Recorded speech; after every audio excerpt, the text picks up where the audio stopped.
জীবনটাকে যদি তিনটে ভাগে ভাগ করি, পার্সোনাল লাইফ, প্রফেশনাল লাইফ এবং পাবলিক লাইফ, এই তিনটে লাইফের প্রপার ব্যালেন্সিং দরকার, যাতে তিনটেই এনজয় করা যায়।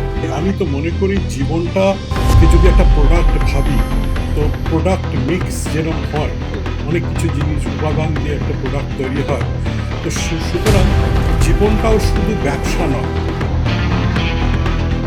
না, আমি ব্যবসা শুরু করি ক্লাস 11 থেকে, এবং সেটা পারিবারিক ব্যবসা নয়। তাহলে সেটা কি ব্যবসা ছিল? সেটা ছিল একটা ট্রান্সপোর্ট কোম্পানি। তারপরে আরেকটা ব্যবসা করলাম, আমার এক বন্ধু ছিল, ওই যে বললাম খেতে ভালোবাসতাম, তো একটা দোকানে দেখতাম ফুচকা প্যাকেটে বিক্রি হচ্ছে, তখন প্রথম তাজ বেঙ্গলের অর্ডার আমি ওকে করিয়ে দিয়েছি। না, ফুচকার না, পুরো ভুজিয়াল। ওটা একটা বিশাল ব্র্যান্ড, এখন একটা বিশাল ব্র্যান্ড সারা পশ্চিমবঙ্গে তাদের দোকান। 87 থেকে ওই ব্যবসা শুরু হলো। আমি আমার অফসেট প্রিন্টিং প্রেস 3টে ফ্যাক্টরি করলাম, 10টা বিদেশি মেশিন করলাম, করে আমি ব্যবসাটা করছিলাম। একটা কথা আছে, হয়তো আপনারা সবাই শুনেছেন, ভূতে টাকা জোগায়। যদি ঐকান্তিক ইচ্ছা শক্তি কাজ করে, হ্যাঁ, টাকা কিন্তু চলে আসে। একটা স্ট্রাগল পিরিয়ড যায়, যখন ধৈর্য ধরতে হয়, মাথা ঠান্ডা রাখতে হয় এবং প্রচণ্ড পরিশ্রমে সেগুলোকে দাঁড় করাতে হয়। প্রত্যেকের জীবনেই একটা 5-6 বছরের স্ট্রাগল পিরিয়ড থাকে। জর্জটাউন ইউরোপ ট্রেনিং ইনস্টিটিউট, আমরা টেকনিক্যাল অ্যান্ড প্রফেশনাল কোর্সেস করাই। আমাদের কোর্সগুলো না সাপ্লাই ড্রিভেন নয়, ডিমান্ড ড্রিভেন।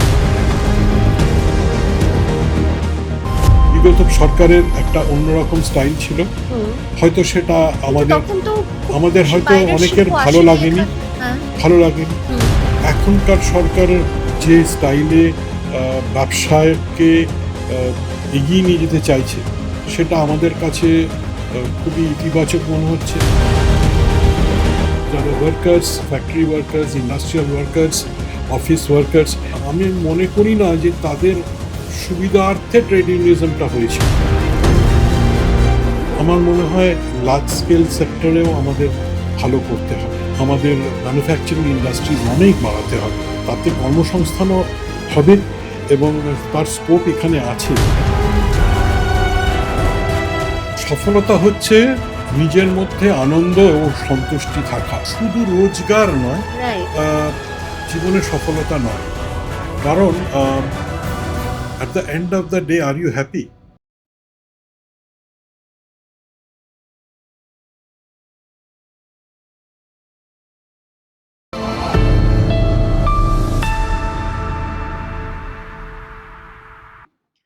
ব্যবসা, শিক্ষা, ক্রীড়া এবং সমাজের বিভিন্ন ক্ষেত্রে তার পথ চলা, আর এই পথ চলার সঙ্গে জড়িয়ে রয়েছে বাংলার একটি ঐতিহ্যবাহী প্রতিষ্ঠানের দায়িত্ব।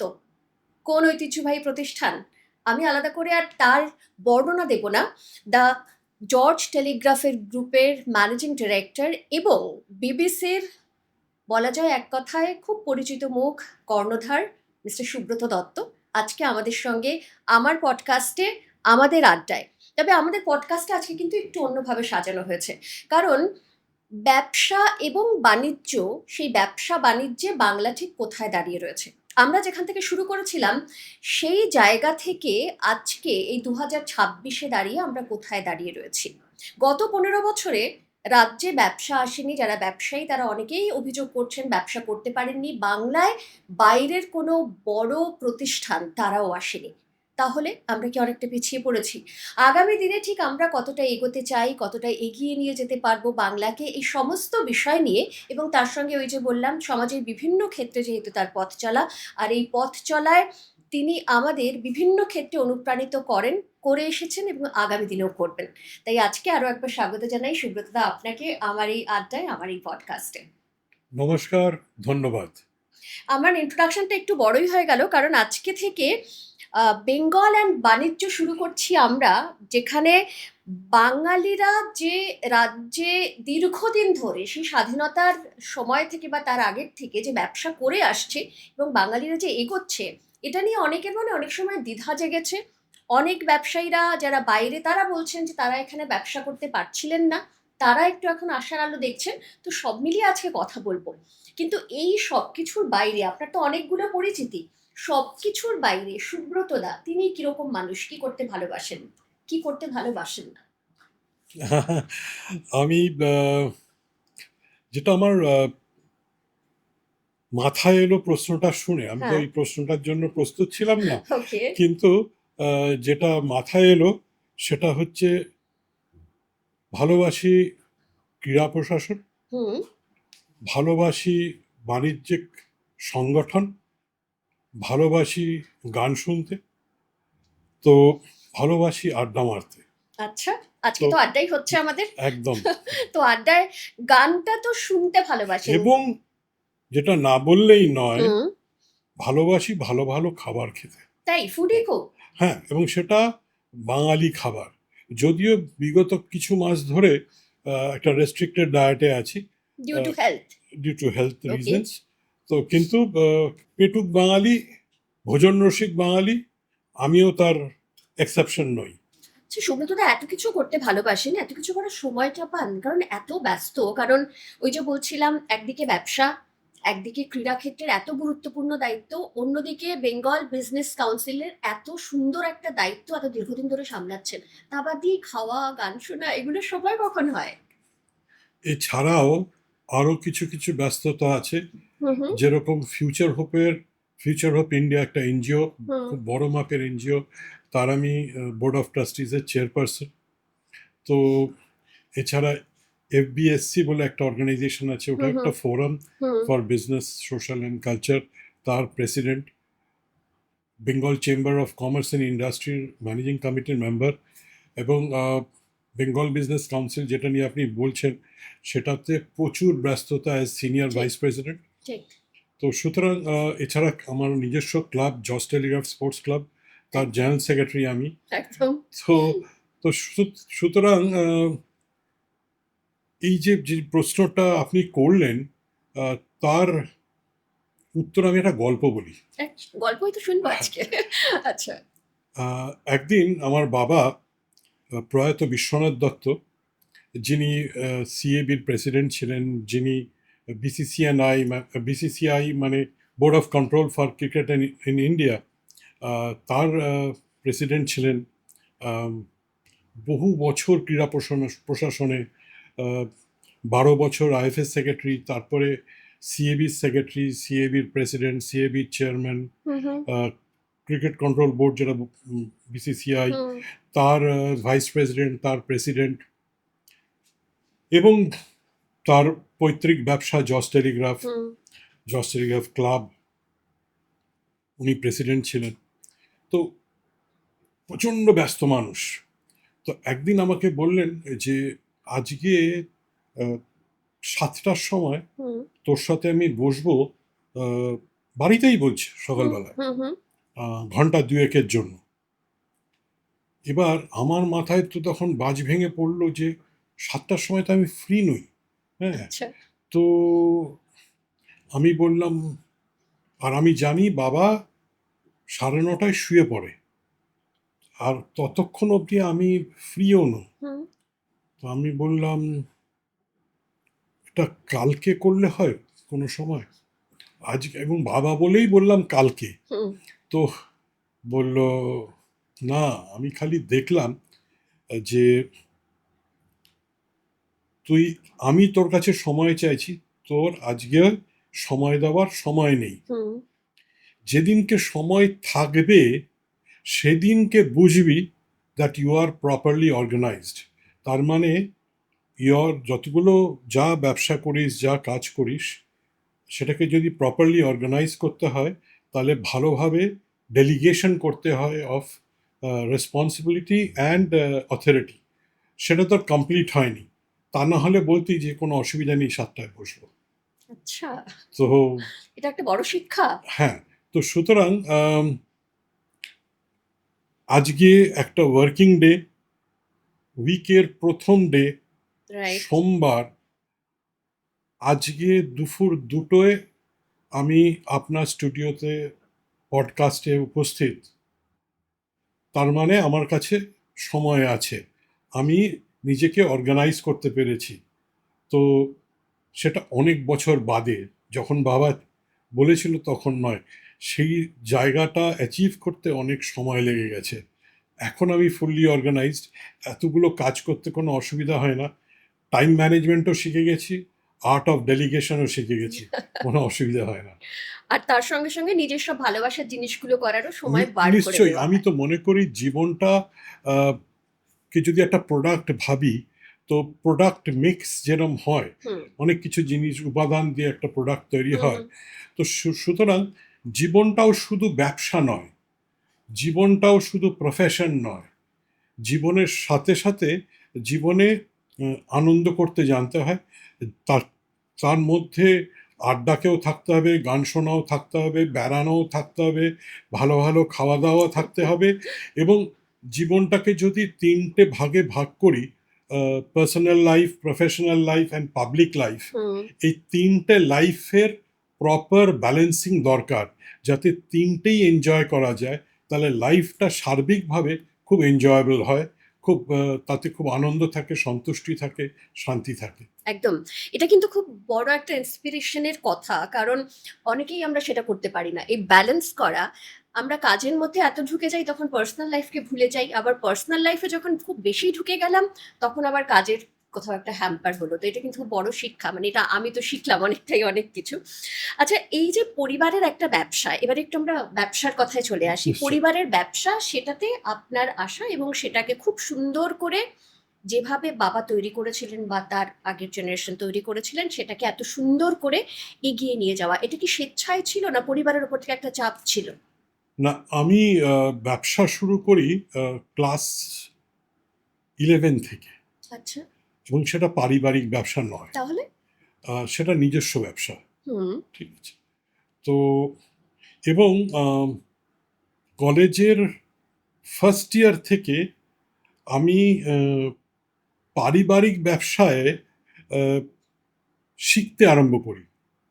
আমি জয়েন করিনি, ওকে। আমি শুধু বাইরে থেকে শিখতাম। হুম তো সেটা বহু বছর আগে, এবং তখন আমার প্রয়াত কাকা আহ, প্রদ্যুৎ কুমার দত্ত, হুম হুম যিনি আইএফএর সচিব ছিলেন হুম 10 বছর, উনি প্রয়াত হন 1994 সালে, আচ্ছা। 16ই নভেম্বর। তো ওনার কাছ থেকে আমি ব্যবসা করা শিখি। আর অ্যাট দ্য সেম টাইম বাবার কাছ থেকে দেখে দেখে শুনে শুনে শিখতাম আহ, ক্রীড়া প্রশাসন। ওকে। ঠিক আছে। তো আমি উম, নিজস্ব ব্যবসা শুরু করি। সেটা ক্লাস 11-এ। সেটা কি ব্যবসা ছিল? সেটা ছিল একটা ট্রান্সপোর্ট কোম্পানি। ওকে। ক্লাস 11-এ হ্যাঁ, তখন এটা প্রথম খুলেছিলেন? হ্যাঁ, এটা কিভাবে হয়, হ্যাঁ। এটা কাকতালীয় ঘটনা। হুম আহ, আমার পাড়ার একজন দাদা আমাকে বলে যে আমি একটা গাড়ি কিনেছি, ভাড়ার গাড়ি। তখনকার দিনে ওই ভাড়ার গাড়ির নাম্বার হতো WBY। আচ্ছা। হ্যাঁ, হুম তো ওটাকে না ভাড়ায় লাগাবো। হুম তো তোর বাবাকে একটু বলবি যদি কোথাও আমার হুম হুম হেল্প করে যে ওটা হুম ভাড়ায় লাগাতে। হুম আমি তো যেতে পারবো না তোর বাবার কাছে, তুই যদি একটু বলে করেই দিস। তো আমি ভাবলাম বাবাকে তো এই সব বলা যাবে না, তো আমি নিজে চেষ্টা করে দেখি। আচ্ছা। তো আমি নিজে চেষ্টা করতে করতে একটা কার অপারেটর কোম্পানি খুঁজে পেলাম। হুম তাকে গিয়ে বললাম যে এরকম একটা গাড়ি আছে, আপনি লাগিয়ে দেবেন হুম হুম কাজে। হুম তো কোনো একটা কোম্পানিতে হুম এটা তখন বলল হ্যাঁ করে দেবো। আমি 15% রাখবো, হুম বাদ বাকিটা যার গাড়ি তার। হুম আমি বললাম ওই 15টাকে আমার জন্য, তো যদি ওটাকে 10 করা যায়। ঠিক আছে। তো বেশ কিছুক্ষণ অনুনয় বিনয় করার পর এবং একটু অনুরোধ করার পর, একটু গল্প করে ওনার সাথে একটু বন্ধুত্বের মতো, হুম হুম যদি আমার থেকে অনেক সিনিয়র ছিল, একটা সম্পর্ক স্থাপন করে উনি রাজি হল। এবং গাড়িটাও তখন এনগেজড হলো একটা কোম্পানিতে। আহ, 10%-এ 10%, উনি রাখবেন। হ্যাঁ, ওকে। 5% আমি ধরে নিলাম ওটা আমার। আচ্ছা। ঠিক আছে? তো এই উনি খুব খুশি হলেন, যার গাড়ি। হুম হুম। তো উনি না আরেকটা গাড়ি কিনলেন, সেটাও আমাকে দিলেন। তো এইভাবে আমি আহ, করতে হুম হুম। আরম্ভ করলাম। এবং এদিকে যার গাড়ি তাকে বললাম যে যা বিলিং হবে তার 20% আমরা রাখবো, হুম সেটা হুম। পরবর্তীকালে। ওকে। তো উনি রাজি হলেন এবং 3টে গাড়ি হলো, এবং ওই ব্যবসাটা করলাম। কিন্তু আমার মাথায় ছিল, this is just a stepping stone, I am building my capital, nothing else. Okay. Okay. Right. তো এটা আমার ব্যবসা নয়, কারণ এটা ঘটনাচক্রে আমার মা বাবা জানতে পেরে গেছে এবং আচ্ছা। প্রচণ্ড বকা? বকাবকি বকাবকি ওকে। যে পড়াশুনোর সময় এসব কি হচ্ছে। হুম হুম। বললাম আমার কোনো কাজ নেই, হ্যাঁ, আমি শুধু এইটুকু পড়েছি। আমি না এর খাতাটা, হিসেবের খাতাটা রেখেছিলাম, সেটা আমার মা দেখে নিয়েছিল। আচ্ছা। তো ওখান থেকে ব্যবসা করা শুরু। হুম হুম। তারপরে পরিবারের ব্যবসায় তাহলে কবে থেকে? আমি বলছি, হুম তারপরে আরেকটা ব্যবসা করলাম। আমার এক বন্ধু ছিল, আহ, ওই যে বললাম খেতে ভালোবাসতাম। হুম। তো একটা দোকানে আহ, দেখতাম ফুচকা প্যাকেটে বিক্রি হচ্ছে তখন প্রথম। হ্যাঁ, আচ্ছা। তো আমি 80-র দশকের কথা বলছি হুম হুম কিন্তু। হুম। হুম, তার কাছ থেকে আমি ফুচকার প্যাকেট কিনে মাকে দিতাম, তো যে বাড়িতে ফুচকা বানাও। হুম হ্যাঁ, তো এবং সেটা খুব সুস্বাদু হতো। ওই যার দোকান, তার সাথে খুব বন্ধুত্ব হলো। হুম। তো ওকে বললাম, আচ্ছা তুমি শুধু দোকান থেকে বিক্রি করো, তোমাদের তো বড়বাজারে একটা দোকান, এখানে একটা দোকান। তো বালিগঞ্জ সার্কুলার রোডে দোকানটা ছিল। হুম হুম। তো তুমি এটার ডিস্ট্রিবিউশন করছো না কেন, বিভিন্ন দোকানে দিচ্ছ না কেন?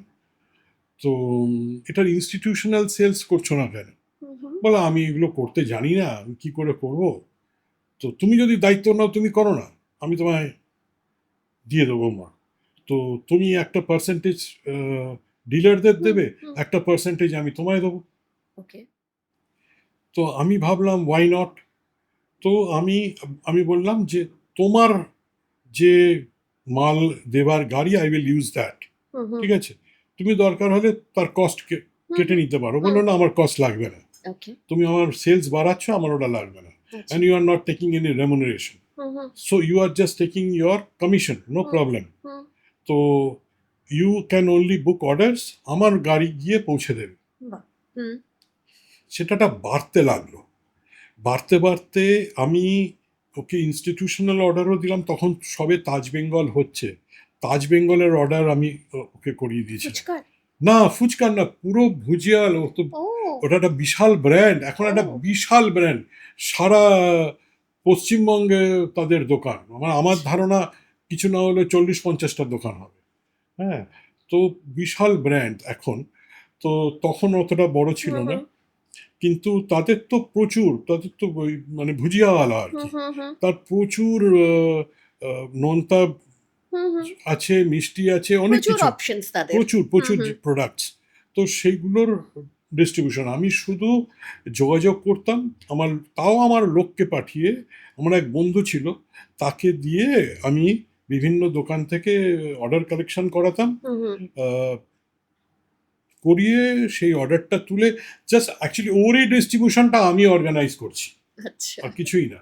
একদম। তো করে আমি ওই আবার ক্যাপিটাল বিল্ডিং হলো। হ্যাঁ, অ্যাট দ্য সেম টাইম আমার কাকা বলল যে আহ, আমি কতগুলো রেস্টুরেন্ট করছি।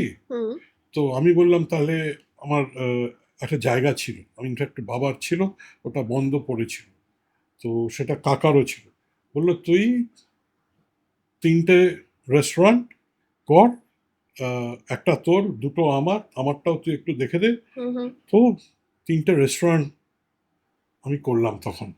ঠিক আছে, ওকে। তো এবং এই আমার ক্যাপিটাল যখন তৈরি হলো 1987-এ, তখন আমি এমকম ফাইনাল ইয়ার আমার। হুম হুম। তো ইনফ্যাক্ট ফাইনাল পরীক্ষা দেওয়ার শেষ হয়ে যাওয়ার পরে কয়েকদিনের মধ্যেই আমার অফসেট প্রিন্টিং প্রেস আমি শুরু করলাম। তো ওই যে ক্যাপিটালটা তৈরি হলো সেটা দিয়ে একটা অফসেট প্রিন্টিং প্রেস করলাম। মানে সেটা ক্লাস 11 থেকে শুরু হয়েছিল এবং এমকম ফাইনাল ইয়ার অবধি এটা চললো ক্যাপিটাল তৈরি করাটা ইয়েস। এই দীর্ঘ সময়টা। হ্যাঁ, এবং তারপরে আমি, ওটা ছিল 1987, হুম 87 থেকে ওই ব্যবসা শুরু হলো। আমি আমার অফসেট প্রিন্টিং প্রেস 3টে ফ্যাক্টরি করলাম, 10টা বিদেশি মেশিন করলাম, করে আমি ব্যবসাটা করছিলাম। 94-এ যখন আমার কাকা প্রয়াত হন, হুম হুম তখন ফ্যামিলি থেকে চাপ আসতে আরম্ভ করলো যে এই জজ টেলিগ্রাফ দেখাশুনো করতে হবে।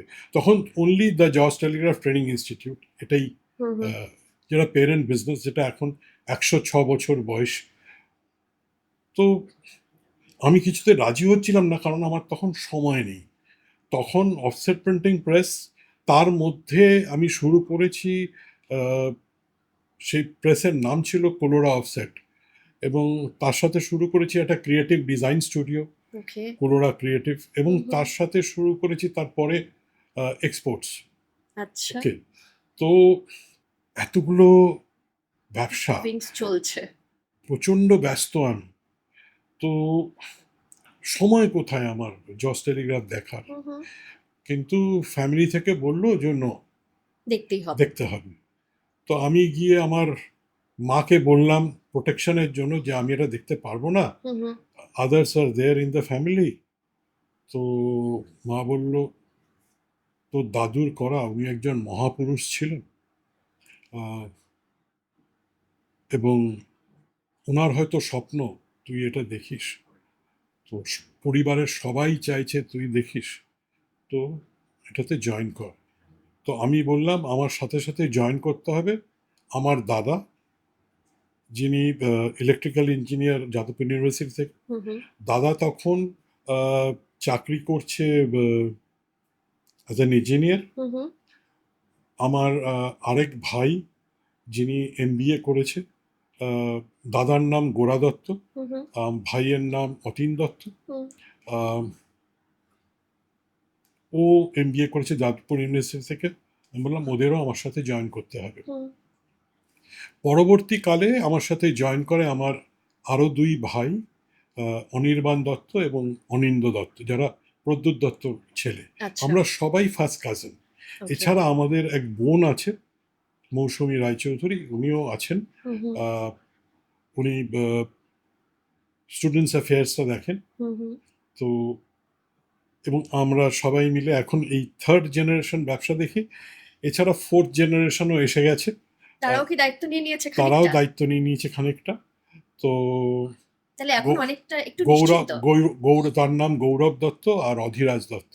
আচ্ছা তো আমার মেয়েরা অবশ্য, তারা এখনো আমাদের পারিবারিক ব্যবসায় আসেনি। হুম হুম আমার বড় মেয়ে সায়েন্টিস্ট, রিসার্চ সায়েন্টিস্ট, কেম বায়োটেকে, হুম হুম যেটা দ্য চ্যাটার্জি গ্রুপের একটা হুম অঙ্গ। হুম আর আমার ছোট মেয়ে ডেল টেকনোলজিতে কাজ করে, ও আমেরিকায় আছে, বস্টনে।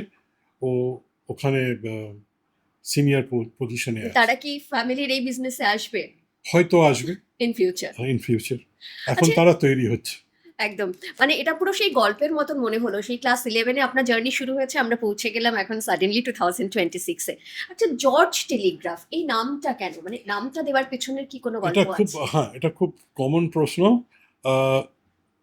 মিস্টার জর্জ ছিলেন আমার দাদুর শিক্ষক, যিনি আমার দাদুকে টেলিগ্রাফি শিখিয়েছিলেন, আচ্ছা ওয়্যারলেস টেলিগ্রাফি। হ্যাঁ হ্যাঁ তো তখনকার দিনে স্যাটেলাইট কমিউনিকেশন ছিল না, স্যাটেলাইট কমিউনিকেশন এসছে 1995-এ। তো তখন মোড অফ কমিউনিকেশন একটা জাহাজ থেকে আরেকটা জাহাজ, বন্দর থেকে জাহাজ, হুম হুম এয়ারপোর্টসে, হুম রেলওয়েজে, পুলিশে, টেলিকমিউনিকেশনে, এই বিভিন্ন জায়গায় মোড অফ আর্মিতে হুম মোড অফ কমিউনিকেশন তখন ওয়্যারলেস টেলিগ্রাফি। হুম হুম তো মিস্টার জর্জ এই ওয়্যারলেস টেলিগ্রাফি, যাকে টরেটক্কাও বলে বাংলায়, হুম হুম সেই ওয়্যারলেস টেলিগ্রাফি শিখিয়েছিলেন আমার দাদুকে। আচ্ছা দাদু তখন নিজে একটা ক্লাসেস করতো স্টেনোগ্রাফির, নিজে শর্ট হ্যান্ড টাইপরাইটিং শিখে ছাত্রছাত্রীদের শেখাতো। হুম হুম। তখনও the George telegraph training institute তৈরি হয়নি। ওকে। এই শিক্ষকের নামে ইনস্টিটিউটটা তৈরি হয়, the George telegraph training institute. আর মিস্টার জর্জকে উনি প্রথম প্রিন্সিপাল করে উনি শুরু করেন the George telegraph training institute. Hmm hmm. এবং দাদু তারপরে তখনকার দিনে 1920 সালে হুম। উনি এটা স্থাপন করেন এবং একের পর এক যুগোপযোগী কোর্স উনি আহ, এর মধ্যে ইন্ট্রোডিউস করেন। হুম হুম। এবং আমরা যেটা এখন বলি ইন্ডাস্ট্রি ইনস্টিটিউট পার্টনারশিপ, হুম। তো যেটা বলি ইন্ডাস্ট্রি একাডেমিয়া কানেক্ট, সেটা উনি তখন করেছিলেন জর্জ টেলিগ্রাফের সাথে ইন্ডিয়ান রেলওয়েজের একটা গাঁটছড়া বেঁধেছিলেন, একটা চুক্তি করেছিলেন, যাতে জর্জ টেলিগ্রাফের স্টুডেন্টরা অ্যাসিস্ট্যান্ট স্টেশন মাস্টার কোর্স করে একদম অ্যাসিস্ট্যান্ট স্টেশন মাস্টার হতেন ইন্ডিয়ান রেলওয়েজের ডাইরেক্ট রিক্রুটমেন্ট। আচ্ছা, সেই সময়? সেই সময়। ওকে। তো তারপরে রেডিও টেকনোলজি আসে, হুম হুম। ভাল্ব সেট দিয়ে রেডিও শুরু হয়। হুম হুম। তো এরকমভাবে আমরা একের পর এক যুগ উপযোগী কোর্স করতে থাকি। এখন যেরকম এআই এর যুগ, হুম এমএল এর যুগ, আমরা হুম। সেই সব কোর্সও আছে, সাইবার সিকিউরিটি কোর্স আছে, যা you name the course in skills সবই আমাদের আছে। জর্জ টেলিগ্রাফ ট্রেনিং ইনস্টিটিউট এখন 21টা রাজ্যে আছে ভারতবর্ষে। পশ্চিমবঙ্গের প্রায় প্রতিটা জেলায় আছে। এবং the George telegraph training institute parent business, কিন্তু ওটা ছাড়া আরও 20টা ভার্টিক্যাল আছে।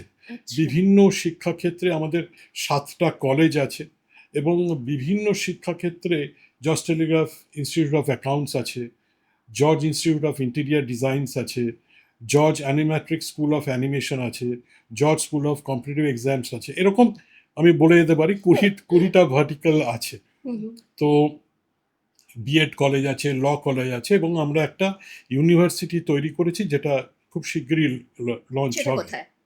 এটা সোনারপুরে করেছি আমরা। আচ্ছা। এটার লঞ্চ হতে চলেছে, হয়তো এবছরের শেষের মধ্যে হতে পারে শুরু।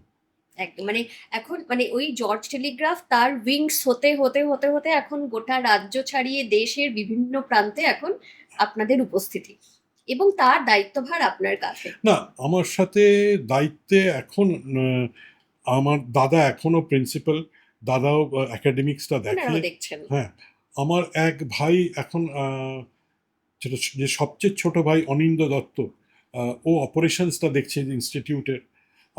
বিভিন্ন যে ভার্টিক্যালস আছে সেখানে প্রফেশনালসরা আছে, যারাও আমাদের জর্জ টেলিগ্রাফ ফ্যামিলির একটা গুরুত্বপূর্ণ অঙ্গ। জর্জ গ্রুপ অফ কলেজেসে আমরা একজনকে ট্রাস্টিজও, হুম তাকে হুম। হুম। ট্রাস্টিশিপও দিয়েছি, এবং একজন না দুজনকে সেখানে মানে স্বামী স্ত্রী, তারা খুবই কোয়ালিফাইড, তারা পুরো অপারেশনসটা দেখে জর্জ গ্রুপ অফ কলেজেসের। ওকে। তারা ডিরেক্টর এবং ট্রাস্টি তারাও আছে। আম, এইভাবে বিভিন্ন অন্যান্য ভার্টিক্যালসগুলোতে যারা যারা যেই সাবজেক্টে পারদর্শী হুম হুম। তাদের নিয়ে তাদের ইকুইটি দিয়ে, তাদের তাদের কোনো ক্যাপিটাল লাগেনি কারো, হুম হুম। কিন্তু তাদের ইকুইটি দিয়ে আহ, দিয়েছি, যারা দেখাশুনো করছে অপারেশনসগুলো, এবং প্রত্যেকে খুব ভালো করছে। তো হয়তো আমি এগুলোকে আমি ফাউন্ডার, কিন্তু they are part of it. they are very much part of the family, very important part of the family, and they are running the show. I just oversee. একদম। আচ্ছা, এই যে আহ, এখন অনেকেই বলেন যে এই আপনাদের ধরুন পারিবারিক ব্যবসা, সেটা আস্তে আস্তে আস্তে আস্তে সেই পারিবারিক ব্যবসাটাকে নিজের মতন করে আপনারা করছেন বা করেছেন, কিন্তু অনেক তরুণ প্রজন্মের অনেকেই তো আছে যাদের কাছে সেরকম পুঁজি নেই কিন্তু আইডিয়া আছে, কিন্তু সেরকম কানেকশন নেই যে কিভাবে করবেন। এরকম অনেক তরুণ প্রজন্মের মানুষজন আছেন, তারা জানতে চান যে তাদের ক্ষেত্রে যে কোনো নতুন ব্যবসা শুরু করা কিভাবে করবেন, কত তাদের, কারণ তাদের মনে হচ্ছে তো ভীষণ ডিফিকাল্ট, কারণ তার কাছে টাকা নেই, শুধু আইডিয়াটাই রয়েছে। তাদের জন্য কি বলবেন, কিভাবে করতে পারে তারা? দেখুন, আমি প্রথমে আমার নিজের উদাহরণ দিই, আহ, সেটা হয়তো কাজে আসতে পারে। ওই যে বললাম, আমি আমার ক্যাপিটাল তৈরি করছিলাম, হুম তিলে তিলে তিলে তিলে আমি আমার ক্যাপিটাল তৈরি করছিলাম হুম। তখনকার দিনে।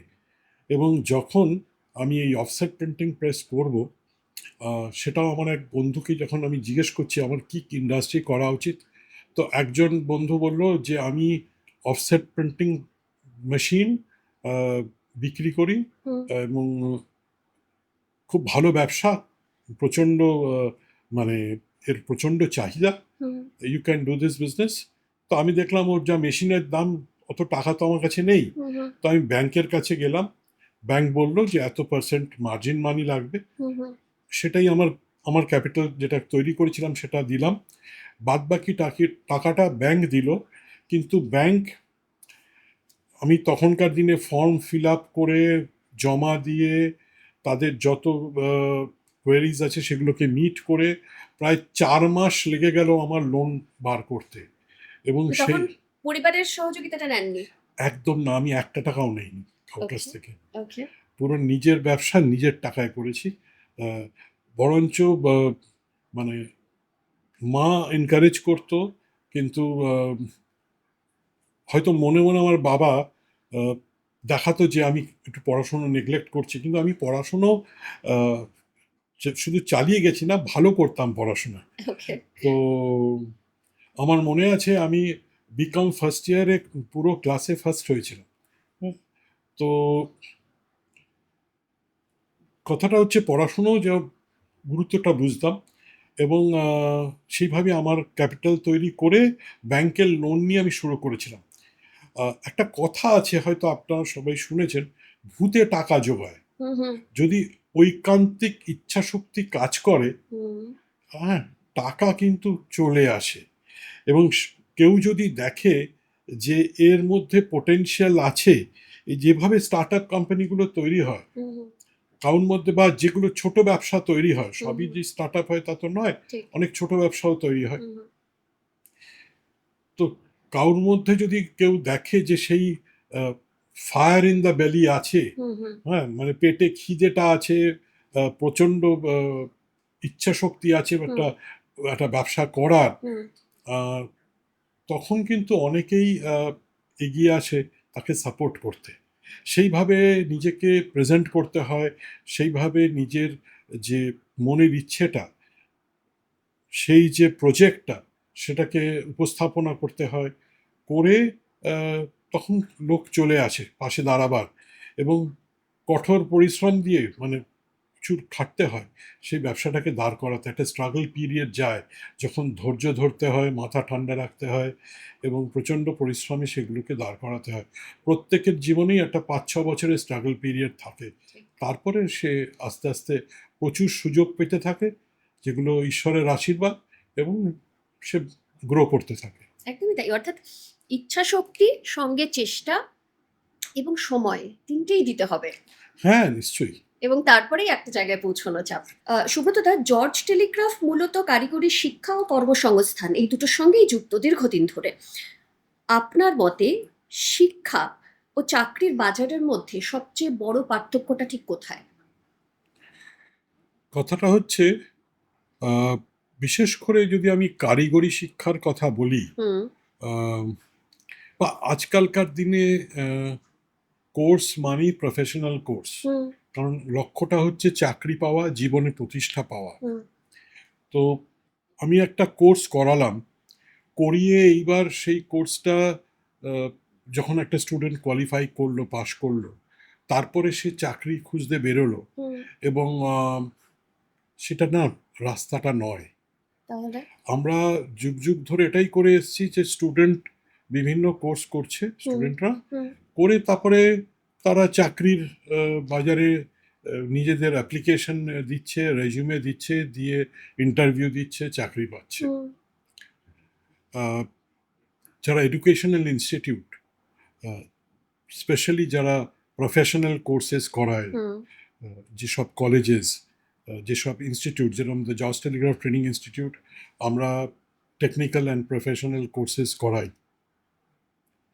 আমাদের কোর্সগুলো না সাপ্লাই ড্রিভেন নয়, ডিমান্ড ড্রিভেন। ওকে তার মানে হচ্ছে যে আমরা আমাদের মতো করে কোর্স করলাম, সিলেবাস করলাম, এবং ছাত্রছাত্রী তৈরি করলাম, তাদের কিন্তু চাকরি পেতে খুব অসুবিধা হয়। তো সেই জন্য আমরা কি করি, শিল্পের প্রয়োজন অনুযায়ী এবং মানে যেটা প্রযুক্তি তার অগ্রগতি অনুযায়ী চেঞ্জ হয়। আমাদের কোর্স তৈরি করতে হয় এবং আগে আমরা শিল্পের কাছে যাই, হুম। গিয়ে শিল্পের কাছ থেকে জেনে নেই কিরম ধরনের ছাত্রছাত্রী দরকার, আচ্ছা। তাদের কিরমভাবে পড়ানো উচিত এবং শিল্পের সাথে কিভাবে মেলবন্ধন করে এই ইন্ডাস্ট্রি ইনস্টিটিউট পার্টনারশিপ করে কিভাবে তাদের প্রয়োজন অনুযায়ী ছাত্রছাত্রী আমরা তৈরি করি, যাতে তারা সেই সব ছাত্রছাত্রীদের লুফে নেয়। কারণ তারা বসে আছে তাদের মতো করে তৈরি করা ট্রেন্ড ছাত্রছাত্রীদের নেওয়ার জন্য, নেবার জন্য। এবং তাদের প্রয়োজন অনুযায়ী যদি আমরা ছাত্রছাত্রী তাদের দেই তাহলে প্লেসমেন্ট অফ স্টুডেন্টস কোনো প্রবলেমই নয়। এবং এখন এমন একটা অবস্থা হয় যে চাকরি আছে, ছাত্রছাত্রী নেই, কারণ ইন্ডাস্ট্রি বসে আছে শুধু তাদের নেওয়ার জন্য। আমরা কত দিতে পারবো, যত দেবো তত তারা নেবে। তাহলে এই যে ধরুন এখন তো এআই, একটু আগে মেনশনও করছিলেন আপনি যে এখন আস্তে আস্তে জায়গাটা নিয়ে নিচ্ছে এআই, তো সেই জায়গা থেকে যখন আপনারা এই শিক্ষার মধ্যে যে চেঞ্জেসগুলো প্রত্যেক বছরই করেন, তার মধ্যে কি এখন ওই এআই কে ইনক্লুড করছেন, যাতে ইন হ্যাঁ, ফিউচার যখন ইন্ডাস্ট্রিগুলো খুঁজবে নতুন ছেলে মেয়ে, তারা যাতে ওই সমস্ত মানে well equipped, well trend AI ছাত্রছাত্রী এর পায়? ব্যবহারটাও তো শিখতে হয়, রাইট। এআই এর ব্যবহারটাও তো ইমপ্লিমেন্ট করতে হয়। হুম। তো আমরা যেরকম কোনো একটা সাবজেক্টের ওপরে জানবো খুব তাড়াতাড়ি চ্যাট জিপিটিকে জিজ্ঞেস করি, হুম। হ্যাঁ, তো বা জেমিনিকে জিজ্ঞেস করি, হুম। তো সেরকমই আহ, সেটা তো জানতে হয়। হুম। তো সুতরাং এই প্রত্যেকটা আহ, যে বিভিন্ন স্ট্রিম আছে তাতে এআই এর অ্যাপ্লিকেশন কি, কিভাবে এআই সহজে সহায়তা করতে পারে, কিভাবে এআই এর ব্যবহার আহ, সেটাকে সেই প্রযুক্তিকে আরো সহজ করবে, আরো তার গতি বাড়াবে, হুম। হুম। তো সেটারও তো দরকার আছে। এবং এআই আসা মানে যে প্রচুর উম, ছাত্রছাত্রী বা প্রচুর যারা কর্মরত তারা কর্মহীন হয়ে পড়বে তা নয়। কিন্তু এই আইডিয়াটা তো অনেকের মধ্যে হচ্ছে এখন, যে হয়তো বহু মানুষ তারা কর্মহীন হয়ে মনে পড়বেন বা আছে, হয়ে যাচ্ছেন। মনে আছে এক সময় হুম। যখন কম্পিউটার এলো, হুম। সবাই বলতে আরম্ভ করলো আরে সব তো কম্পিউটার করে দেবে, ঠিক। অনেকের চাকরি চলে যাবে, হাজার হাজার লোকের, লক্ষ লক্ষ লোকের চাকরি চলে যাবে, আর কম্পিউটারে সব হয়ে যাবে, হুম। আরে সব কিছু তো সফটওয়্যার ড্রিভেন হয়ে যাবে। তখন তাহলে কি করে একটা ঠিক। নতুন উইং খুলে গেল, যে পুরো এই যে আইটি ওয়ার্ল্ডটা খুলে গেল। হুম।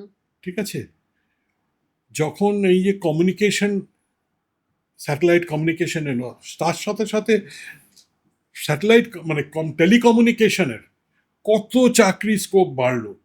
তেমনি যখন এই এআই এমএল পুরোপুরিভাবে এসে গেছে, আরো ব্যাপকভাবে আসবে, হুম। হুম। আরো চাকরি বাড়বে, কমবে নয়।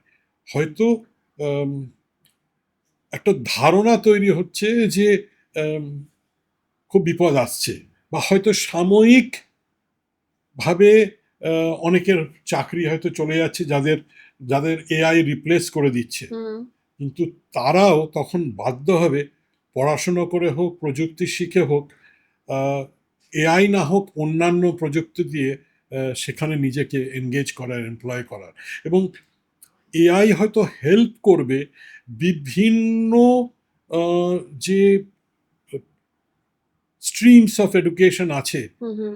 আহ, তার কর্মসংস্থান বাড়ানোর ব্যাপারে, আরো এফিশিয়েন্ট করানোর ব্যাপারে সবকিছু হেল্প করতে। তার মানে এবং নেগেটিভিটি এখানে কোনো জায়গা ইউ নেই। Should always have a positive attitude for everything, because নিজের মধ্যে পজিটিভিটি থাকলে মানে God helps you with opportunities. Wow! আচ্ছা, ডিগ্রি তো এখন অনেকের কাছেই আছে, কিন্তু কর্মসংস্থানের যোগ্যতা বা দক্ষতার অভাব কিন্তু দেখা যাচ্ছে বা দেখা যায় এখন। এটা নিয়ে কি বলবেন? ওই যে বললাম যে যদি স্টুডেন্টরা শিল্পের প্রয়োজন অনুযায়ী তৈরি হয় তাহলে দক্ষতার অভাব হয় না, ঠিক আছে? তো স্টুডেন্টরা আজকে, আমি যদি ফিজিক্স অনার্স পড়েছি, ঠিক আছে, তো আমি যদি কোনো সেই ফিজিক্স অনার্সের অ্যাপ্লিকেশন যেটা চাকরি ক্ষেত্রে লাগে সেই কোর্সটা যদি না করি, তাহলে আমি চাকরির উপযোগী হব কি করে? তাহলে কোনটা বেশি হ্যাঁ, হতে গুরুত্বপূর্ণ? পারে, একটা একটা হতে পারে ফিজিক্স অনার্সের টিচার হওয়া যায়, হুম হ্যাঁ, হুম কিন্তু ফিজিক্স অনার্সের নলেজ নিয়ে সেটার অ্যাপ্লিকেশনটা, দেখুন কথাটা হচ্ছে নলেজ অ্যাকুয়ার করাটা, মানে জ্ঞান অর্জন করাটা সহজ, জ্ঞানের প্রয়োগ কিন্তু জীবনে সফলতা দেয়। ঠিক অ্যাপ্লিকেশন অফ নলেজ ঠিক সেটাই কিন্তু সাকসেস দেয়, এবং সাকসেস পেলেই তখন লাইফ গেটস জাস্টিফাইড, জীবনের সার্থকতা আসে যখন তুমি সফল। কিন্তু তাহলে এই দুটোর মধ্যে যদি বলি, ডিগ্রি না দক্ষতা, কোনটা বেশি দুটোই গুরুত্বপূর্ণ? দরকার। দুটোই দরকার। মানে শর্টকাটে কিছু হবে না। না, না, রাইট অ্যাপ্লিকেশন অফ নলেজ ছাড়া শুধু নলেজ নিয়ে কি হবে? রাইট। আচ্ছা, এই যে যেটা জর্জ টেলিগ্রাফের ক্ষেত্রে বললেন যে সময় উপযোগী, মানে এখনকার ইন্ডাস্ট্রি কি চাইছে, কি ধরনের ছেলেমেয়ে চাইছে, কি ধরনের দক্ষতাপূর্ণ ছেলেমেয়ে চাইছে, সেই অনুযায়ী জর্জ টেলিগ্রাফ তাদের সমস্ত প্রোগ্রাম, সমস্ত কোর্স সেগুলো সাজায়। ভারতের শিক্ষা ব্যবস্থা যে সব জায়গায় সব এইভাবে যে চিন্তাভাবনা করে হচ্ছে সেটা তো নয়। চিন্তাভাবনা এখন এগোচ্ছে এবং আস্তে আস্তে আমরা হয়তো ইন ফিউচার দেখতে পাবো যে সেই দিকে আমরা এগোচ্ছি, যখন প্রয়োজনীয় জিনিসগুলো, যেগুলো মানে আগে আমরা যখন পড়াশোনা করেছি তখন জানতাম কয়েকটা পার্টিকুলার সাবজেক্টে অনার্স হয়, এখন যে বিভিন্ন উইংস খুলে গেছে, যে মানে ডিজিটাল মার্কেটিং নিয়েও আলাদা করে একটা কোর্স হতে পারে বা বিভিন্ন ধরনের। তো এই ধরনের বহু পরিবর্তন সময়ের সঙ্গে সঙ্গে হচ্ছে। আপনি যদি, মানে যেহেতু জর্জ টেলিগ্রাফের দায়িত্ব এতদিন ধরে সামলাচ্ছেন, ভারতের শিক্ষা ব্যবস্থা নতুন করে সাজানোর একটা সুযোগ পেতেন, কোন জায়গাটার উপর সব থেকে বেশি গুরুত্ব দিতেন? প্রথম কথা হচ্ছে যে আমি দেখতাম যে ভারতবর্ষের ছাত্রছাত্রীরা, হ্যাঁ। তারা যুগের সাথে তাল মিলিয়ে, প্রযুক্তির অগ্রগতির সাথে তাল মিলিয়ে তৈরি হচ্ছে কিনা, এবং সেই অনুযায়ী তাদের পুরো সিলেবাসটা ছোটবেলা থেকে তাদের সেইভাবে তৈরি করতাম রাইট। যাতে তারা চিন্তা করতে শেখে, এক্স্যাক্টলি। তাদের মানসিকতাটা যেন প্রচণ্ডভাবে মানে ওয়াইডেন হয়, হ্যাঁ, তো এবং তাদের মধ্যে সেই ক্রিটিক্যাল থিঙ্কিংটা আনতাম, এবং শুধু তাই নয়, তাদের বুঝতে শেখাতাম যে শুধু নলেজ পেলে হবে না, নলেজের অ্যাপ্লিকেশনটাও শিখতে হবে, তাহলেই আহ, সেটা কার্যকারী হবে। এবং যেসব ইনস্টিটিউটস, কলেজেস প্রত্যেককে এইভাবেই তাদের অগ্রগতিটাকে নিয়ন্ত্রণ করতাম, হুম হুম। যাতে তারাও শিল্পের প্রয়োজন অনুযায়ী, দেশের প্রয়োজন অনুযায়ী ছাত্রছাত্রীদের তৈরি করে, একদম যাতে তারা গিয়ে ফিল্ডে নেবে, করে দেখায়। রাইট। আচ্ছা, আগামী দিনে কি এরকম রাজ্য বা এরকম ভারতবর্ষ আমরা দেখতে পাবো, আশা করতে পারি? আমার তো মনে হচ্ছে আমরা দেখতে পাবো, কারণ চিন্তাধারা বদলেছে সরকারের, ঠিক আছে, সরকার খুব প্রোগ্রেসিভ, খুব aggressive, and they want to make things happen.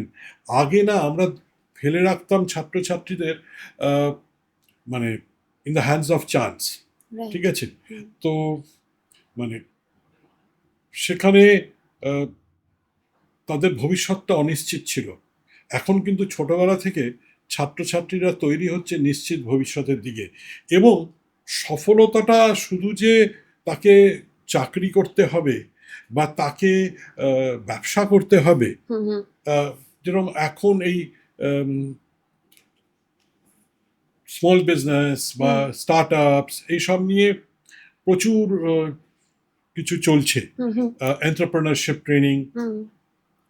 কিন্তু আমি মনে করি একজন সফল গায়ক হতে পারে, একজন সফল খেলোয়াড় হতে পারে, একজন সফল কবি হতে পারে, হ্যাঁ, একজন সফল শেফ হতে পারে, হুম, হ্যাঁ।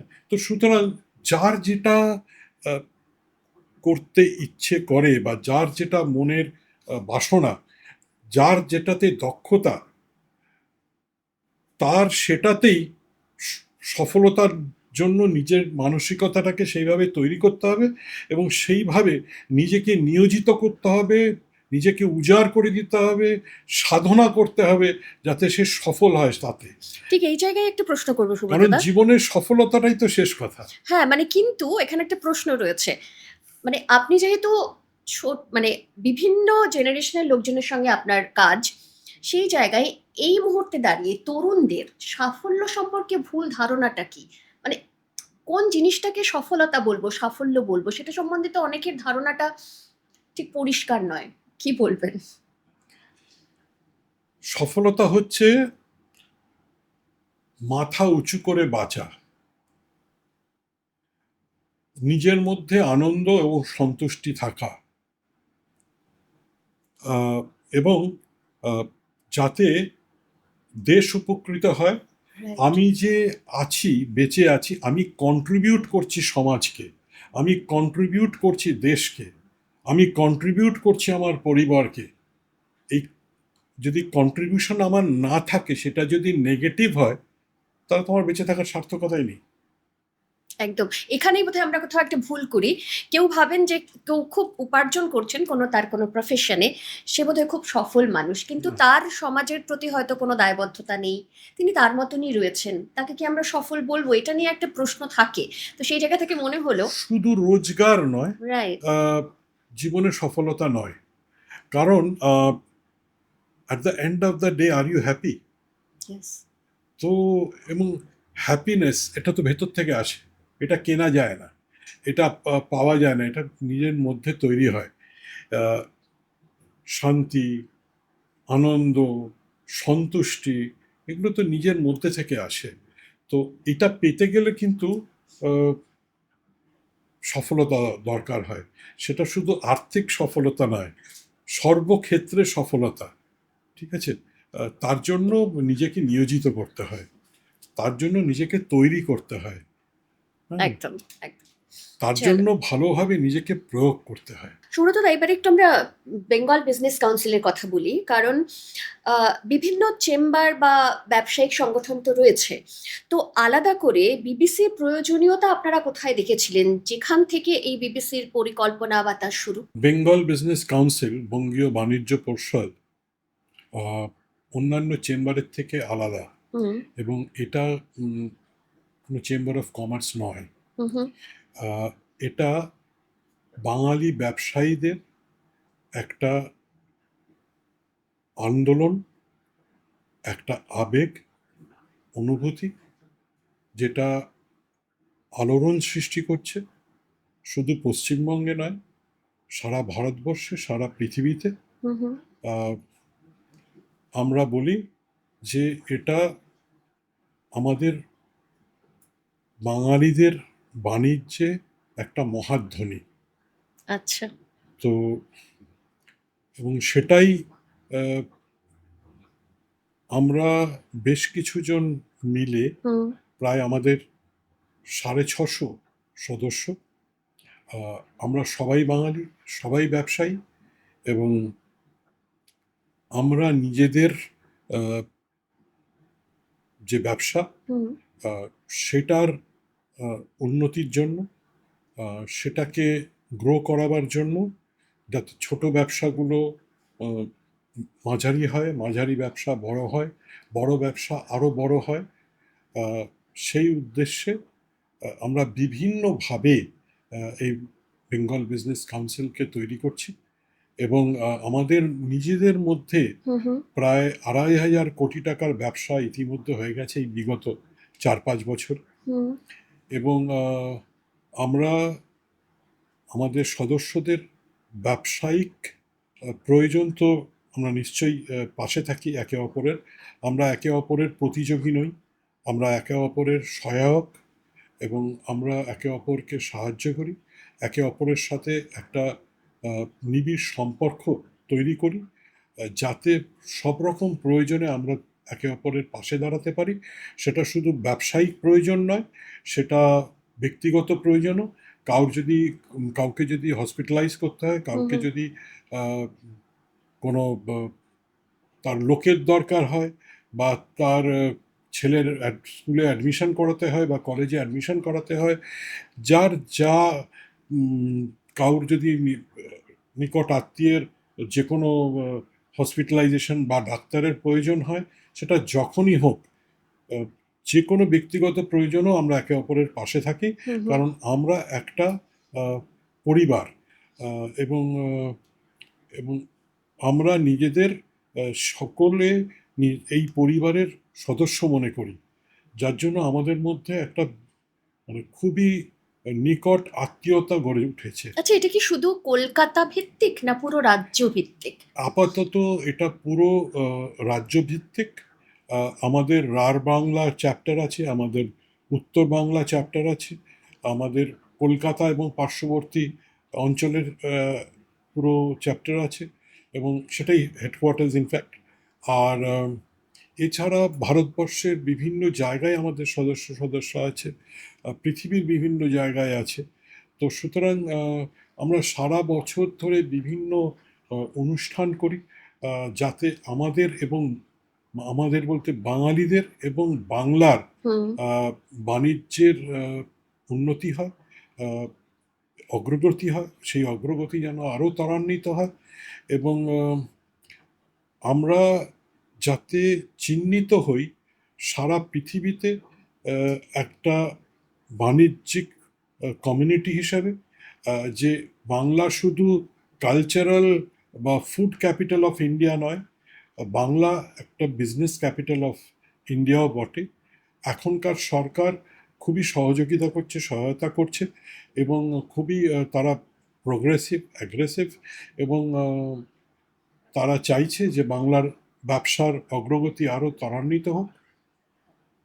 তো সুতরাং তারা আমাদের পাশে দাঁড়াচ্ছে, এবং কিছুদিন আগেই বাণিজ্য মন্ত্রী আমাদের একটা অনুষ্ঠানে এসেছিলেন, হুম হুম। এবং উনি বলেছেন যে এতদিন ব্যবসায়ীরা সরকারের কাছে আসতো, এখন সরকার ব্যবসায়ীদের কাছে যাবে তাদের প্রয়োজনের জন্য, তাদের সাথে সহযোগিতা করার জন্য, তাদের সাহায্য করার জন্য। তো এই যে অ্যাটিটিউড, হুম হুম। এটা খুব ভালো লেগেছে, খুব অ্যাপ্রিসিয়েট করেছি আমরা। এবং আমরা চাইছি যে আমাদের সদস্যদের যে বিভিন্ন ব্যবসায়িক প্রতিষ্ঠান আছে, তাতে সরকারের যা যা সাহায্য দরকার হুম হুম। সেটা যাতে সরকার করে, এবং সেটা করছেও। এবং শুধু তাই নয়, মানে আমরা যখনই সরকারের দ্বারস্থ হচ্ছি, সরকার খুবই অ্যাগ্রেসিভভাবে এবং খুবই আহ, মানে সাদরভাবে আমাদের স্বাগত জানাচ্ছে।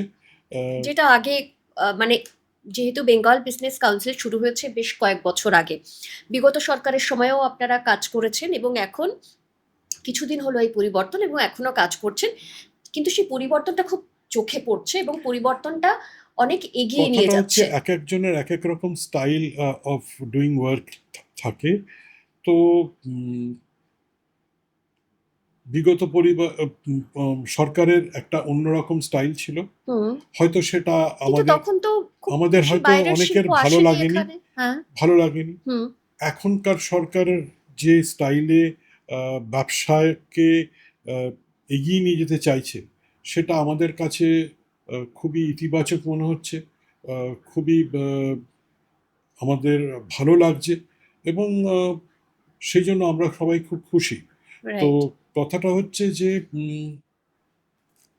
আমরা যারা ব্যবসায়ী, আমরা সবাই অ্যাপলিটিক্যাল, কিন্তু আমরা চাই আহ, আমাদের আহ, দেশের, আমাদের রাজ্যের এবং আমাদের ব্যবসার অর্থনৈতিক উন্নতি সাধন করতে, এবং সেই জন্য আমরা সবাইয়ের কাছেই হাত বাড়াই, এবং সাহায্যের জন্য যখন যেটা প্রয়োজন হয়, এবং যে আমাদের হাত ধরে তাকে আমরা সবসময় বাহবা জানাই, এবং একদমই।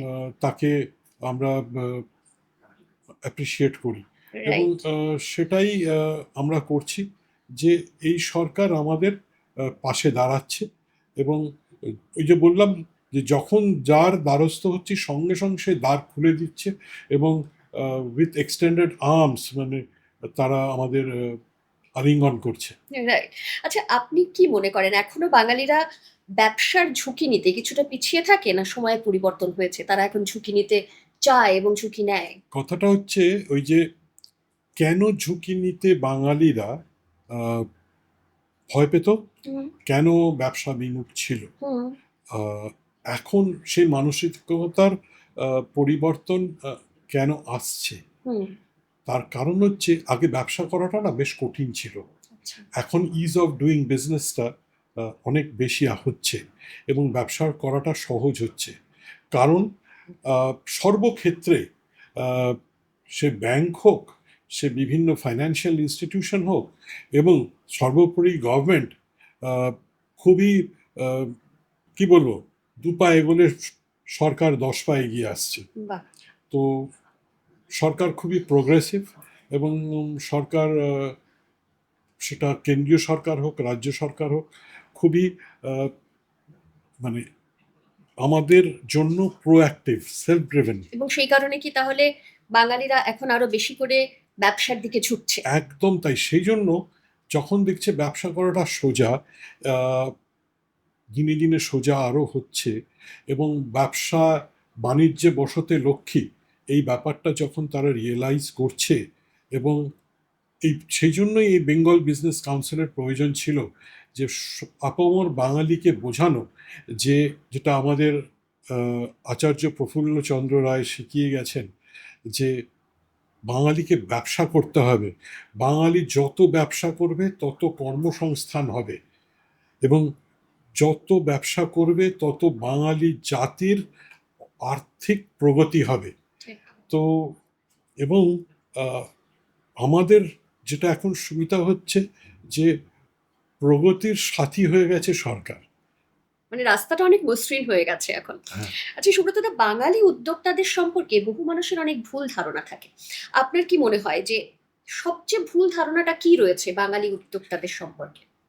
আমার মনে হয় বাঙালি ব্যবসা বিমুখ এটা ভাবে, বাঙালি কাকড়ার জাত এটা ভাবে। হুম। হুম। হ্যাঁ। হুম। তো এইগুলো না হয়তো এক সময় জোর করে এটা, আহ, আমার মনে হয় বাঙালিদের উপর চাপিয়ে দেওয়া হয়েছিল। আহ, একটা সময় ছিল যখন ট্রেড ইউনিজমটা প্রচণ্ডভাবে ছিল, এবং ট্রেড ইউনিজমটা শুধু যে লেবার, যারা যারা workers, factory workers, industrial workers, office workers, তাদের, আমি মনে করি না যে তাদের সুবিধার্থে ট্রেড ইউনিজমটা হয়েছিল। হুম। হুম। তো বরঞ্চ কি হয়েছিল, যে তারা প্রচণ্ডভাবে বিজনেসম্যান, ইন্ডাস্ট্রিয়ালিস্টদের এগেনস্টে চলে গেছিল, ট্রেড ইউনিয়নের যে যারা লিডার্সরা। তাতে প্রচুর হাজার হাজার কলকারখানা, ব্যবসা বন্ধ করতে হয়েছিল। ঠিক। মাস এক্সোডাস হয়েছিল from Bengal to other places, other states. Hmm. ব্যবসার যারা ব্যবসায়ী, বাংলার ব্যবসায়ী, তারা অন্য রাজ্যে চলে গেছিল হুম। হাজার হাজার। হুম। এবং আমাদের এখানে যারা ওয়ার্কাররা, তাদের কি হলো, তাদের চাকরি চলে গেল। ঠিক। তো এবং এই যে বাংলার ব্যবসা একটা বিশালভাবে আঘাত খেলো, এবং সেই আঘাত থেকে বেরোতে পারলো না। হুম। হুম। সেই জন্য না বাঙালির মধ্যে একটা ধারণা তৈরি হলো, ব্যবসা করলে, আহ, ভিন রাজ্যে। না, ব্যবসা করলে ভিন রাজ্যে কজন যেতে পারে, ঠিক। কিন্তু বাংলায় ব্যবসা করা উচিত না। বাংলায় ব্যবসা করলে সাকসেস পাওয়া খুব ডিফিকাল্ট, একদম। এবং বাংলা ব্যবসা করা যাবে না, বা প্রচণ্ড অসুবিধা, যার জন্য বাঙালিরা ব্যবসা বিমুখ তখন হতে বাধ্য হয়েছিল। কিন্তু বাঙালিরা কিন্তু সৃষ্টিধর্মী জাত, বাঙালিরা খুব ক্রিয়েটিভ হয়, যার জন্য শিল্পে বাঙালি এত এনরিচড, এত সুনাম, এত প্রতিষ্ঠিত। কারণ বাঙালিরা সৃষ্টি সুখের উল্লাসে থাকতে ভালোবাসে। ঠিক কথা। তো সেই জন্য ব্যবসাটা কিন্তু একটা সৃষ্টি, হ্যাঁ, এবং ব্যবসাটা একটা সন্তুষ্টি যে আমার জন্য এত এত লোকজন, তাদের সংসার চলছে, তাদের অন্নসংস্থান হচ্ছে, তারা ভালো আছে, আমি এতজনের অন্নসংস্থান করতে পারছি। ঠিক। ওই যে বললাম ক্রীড়া প্রশাসনে, কেন ক্রীড়া প্রশাসনে আমি ছিলাম হুম, বা আছি, হুম, তার কারণ হচ্ছে যখন একটা ভালো খেলা হয়, যখন দেখি লক্ষ লক্ষ, যে যারা স্টেডিয়ামে আছে, হয়তো 1 লাখ লোক স্টেডিয়ামে আছে, কি 70-80 হাজার লোক স্টেডিয়ামে আছে, টেলিভিশনের পর্দায় লাখ লাখ লোক দেখছে, তারা যখন ওই নির্মল আনন্দটা পায়, হাততালি দেয়, তাদের যে এই যে সন্তুষ্টি দিতে পারছি, সেই জন্য এটা নিজেকে নিজের কথায় আত্মতৃপ্তি না? প্রচণ্ডভাবে সেই আত্মতৃপ্তি লাগে এবং অনুভব করি আমরা, এবং খুব যে আনন্দটা পাই হুম, সেটা অন্য কিছু দিতে পারে না। যে আমার নেতৃত্বে যে সংগঠন, সেই সংগঠন এত লক্ষ লক্ষ লোককে নির্মল আনন্দ দিচ্ছে। রাইট। আচ্ছা, তো এই যে তেমনি করেই হুম, যখন আমরা ব্যবসা করি, হুম, তখন এই সন্তুষ্টিটা পাই যে আমার জন্য এত এত লোক, মানুষ। তারা তাদের পরিবার আহ, সাথে ভালোভাবে জীবন কাটাচ্ছে। তো আমরা এত, এবং এই জস টেলিগ্রাফে ওই জন্য আমরা বলি জস টেলিগ্রাফ জীবন গড়ে দেয়। যখন আমরা হাজার হাজার লক্ষ লক্ষ ছাত্রছাত্রীদের জীবন গড়ে দেই, তখন যে সন্তুষ্টি আমরা পাই, সেটা একটা ঐশ্বরিক সন্তুষ্টি। ঠিক কথা। আচ্ছা, এখন এই যে ধরুন বিবিসির ক্ষেত্রেও বলবো, বা যারা ব্যবসায় রয়েছেন তাদের ক্ষেত্রে যেটা সবসময় বলা হয় যে নেটওয়ার্কিং, এই কথাটা খুব গুরুত্বপূর্ণ। কেননা ব্যবসা করতে গেলে, ব্যবসা বাড়াতে গেলে এটা নাকি খুবই গুরুত্বপূর্ণ। শুধুমাত্র নেটওয়ার্কিং কি বাংলার বিজনেস ইকোনমিকে বদলে দিতে পারে, নাকি আরো বড় কিছু পরিবর্তনের প্রয়োজন রয়েছে? নেটওয়ার্কিংয়ের যদি আমি বাংলা শব্দটা বলি, হুম, সেটা হচ্ছে অ্যাকচুয়ালি, একটু ভেবে দেখুন, শব্দটা সম্পর্ক। ঠিক কথা। এবং আহ, ব্যবসায় যত সম্পর্ক ভালো হয় একজন ব্যবসায়ীর সাথে আরেকজন ব্যবসায়ীর,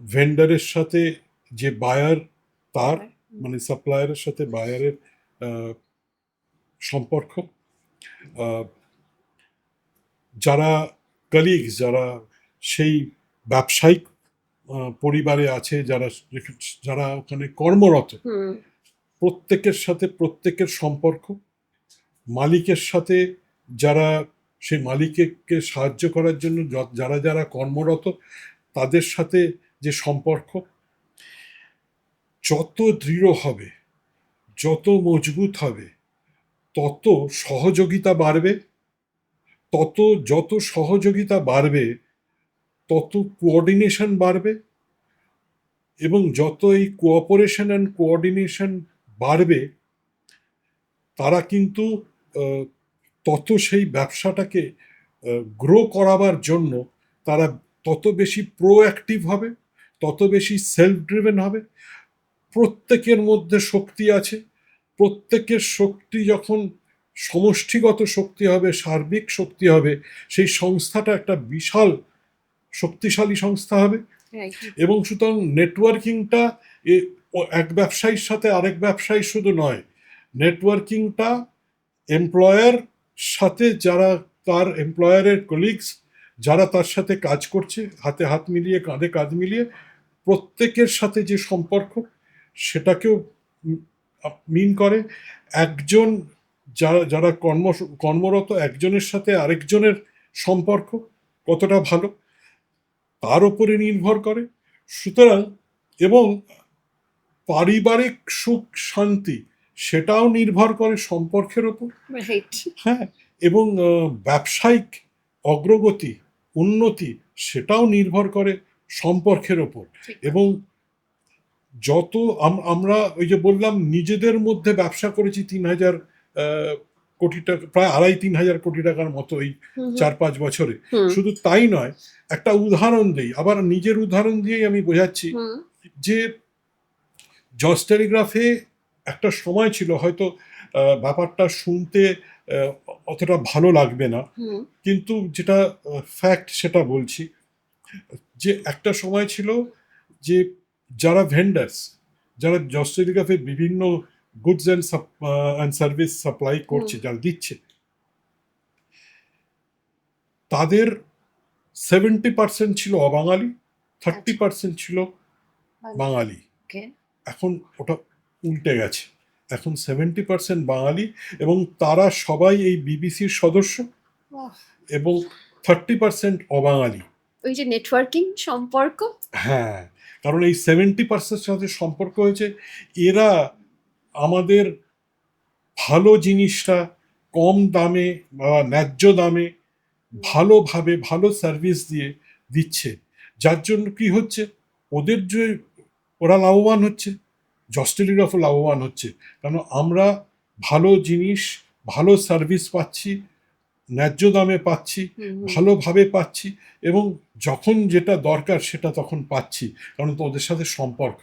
তো সুতরাং এই নেটওয়ার্কিংয়ের প্রয়োজন not only amongst businessmen or business people, but also নিজেদের মধ্যেও। এবং রাইট এই সম্পর্কটা দরকার শুধুমাত্র প্রফেশনাল আর বিজনেস লাইফে নয়, পার্সোনাল লাইফেও এবং পাবলিক লাইফেও। যত সম্পর্ক তৈরি হবে তত শক্তিশালী হবে সেই সংস্থা, সেই সংগঠন।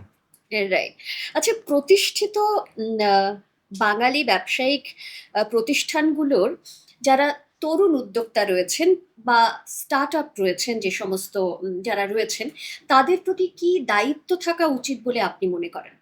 একটা গানের, ভূপেন হাজারিকার গানের লাইন দিয়ে হুম উত্তরটা দেবো। হুম হুম বলো কি তোমার ক্ষতি, যদি পার হয় তোমাকে ধরে দুর্বল মানুষ যদি। তো সুতরাং যারা প্রতিষ্ঠিত ব্যবসায়ী, তাদের উচিত এই স্টার্ট আপসদের বা ছোট ব্যবসায়ীদের হাত ধরা এবং তাদের টেনে তোলা, যাতে তারাও একদিন প্রতিষ্ঠিত ব্যবসায়ী হতে পারে।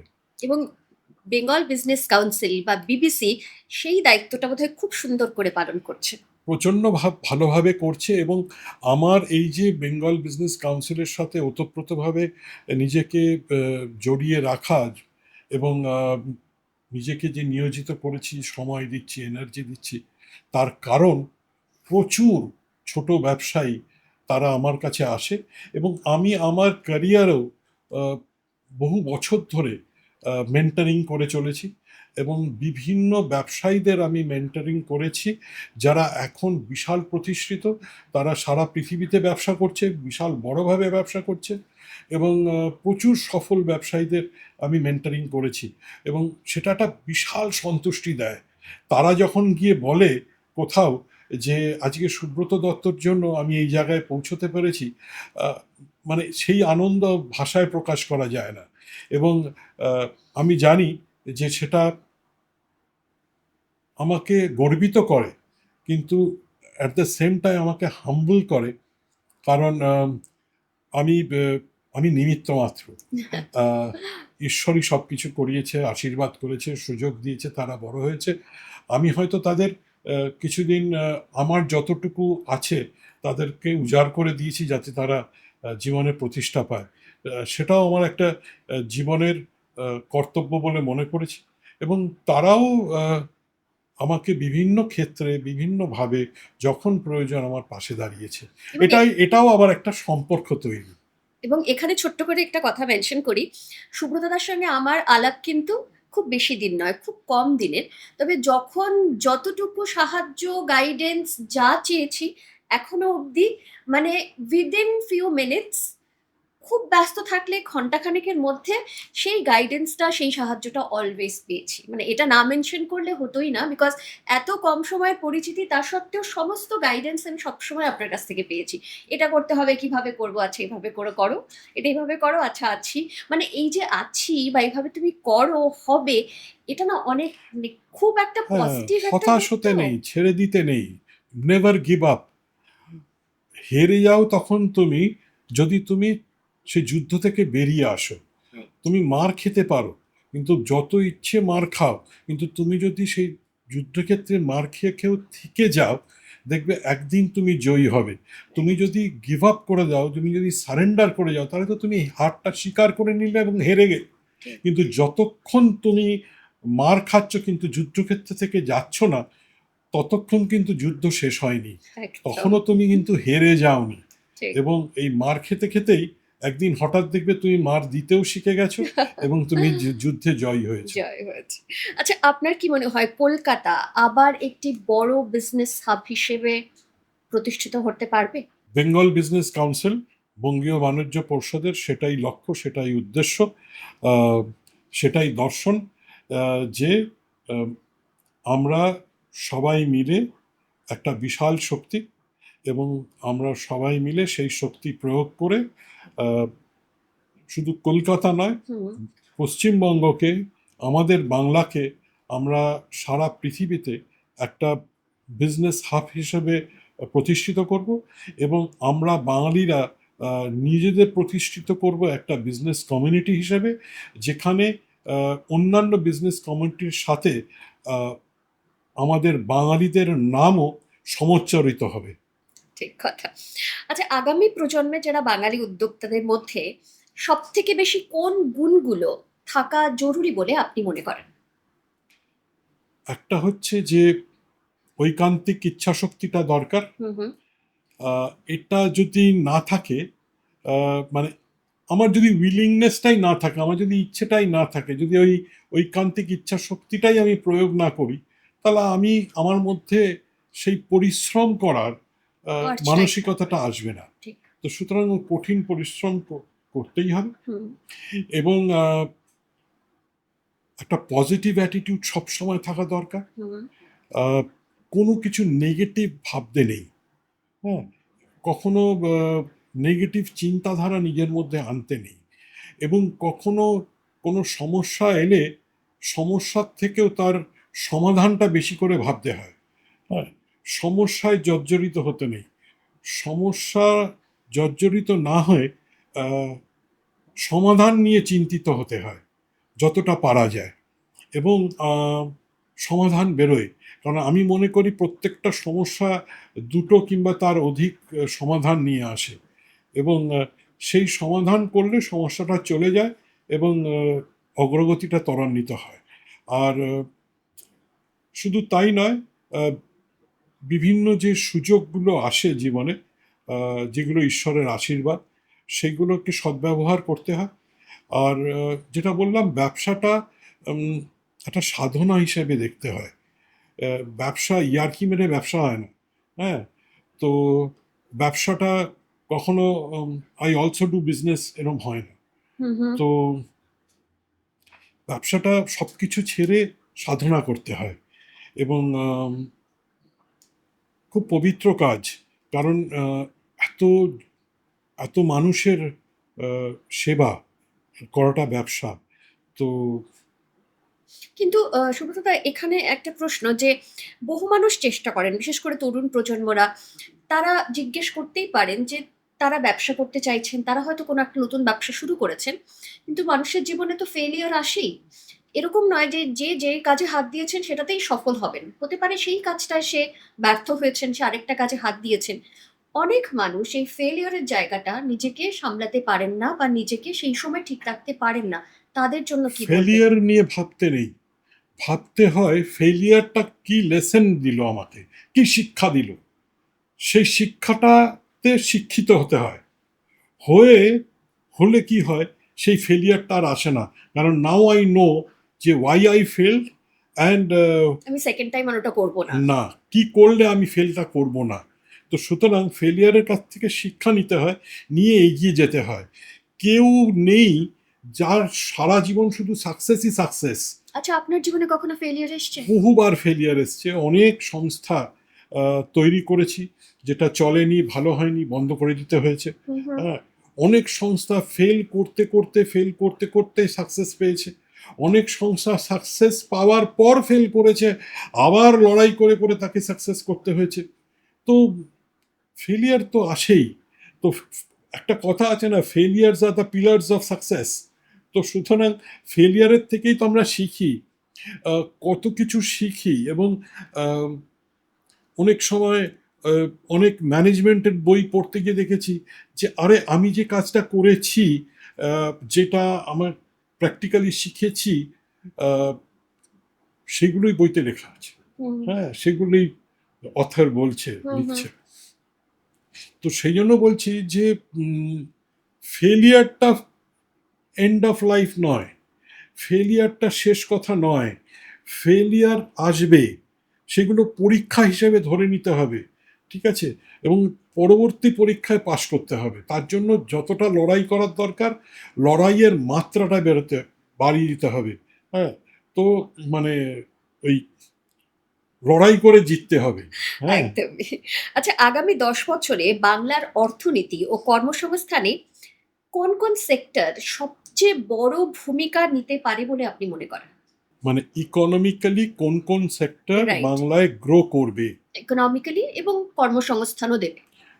দ্যাট কামস, মানে উইদাউট রাইট। সেইং, মানে এটা অটোমেটিক্যালি আসে যে হুম হুম যে সেক্টরই গ্রো করবে সেই সেক্টরের কর্মসংস্থান আসবে। হুম হুম এটা ঠিক। হুম। আহ, এক বলবো আমি, হেলথ কেয়ার। ওকে। হেলথ কেয়ারটাকে আরও যত ব্যাপকভাবে ছড়ানো যাবে, এবং যত অ্যাডভান্স করা যাবে, যত আধুনিকতা আনা যাবে হেলথ কেয়ার বিজনেসে, তত সেটা গ্রো করবে। হুম হুম আহ, এটা খুব দরকার।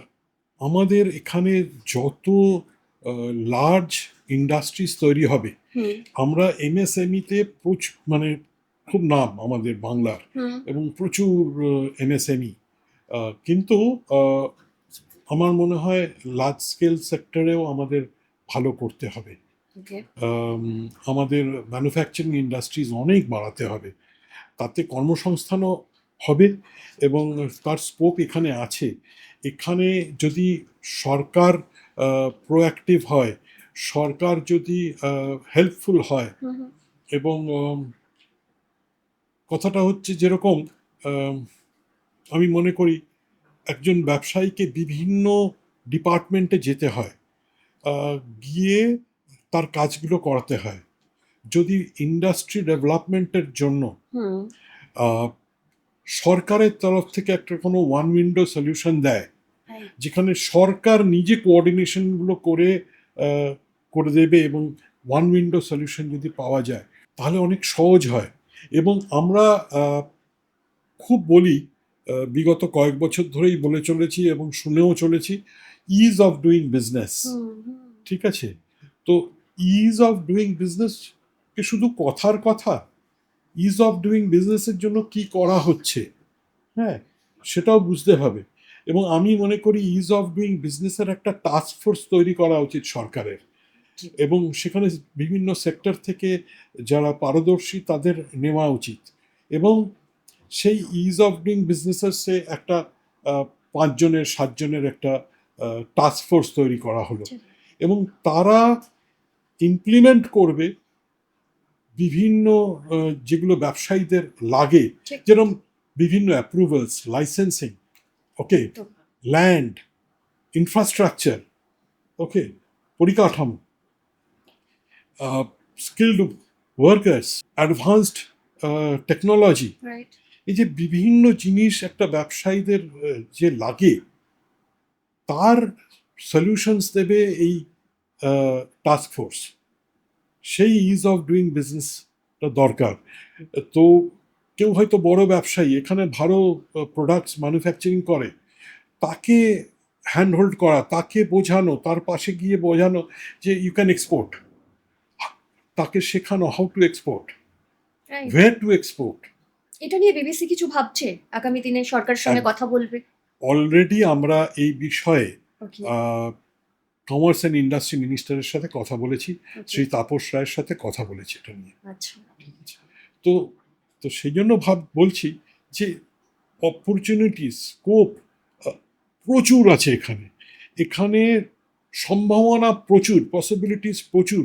বাংলা বাংলাতে উর্বর জমি আছে, হুম। নদী আছে, প্রচুর নদী, হ্যাঁ, পাহাড় আছে, কি নেই পশ্চিমবঙ্গে?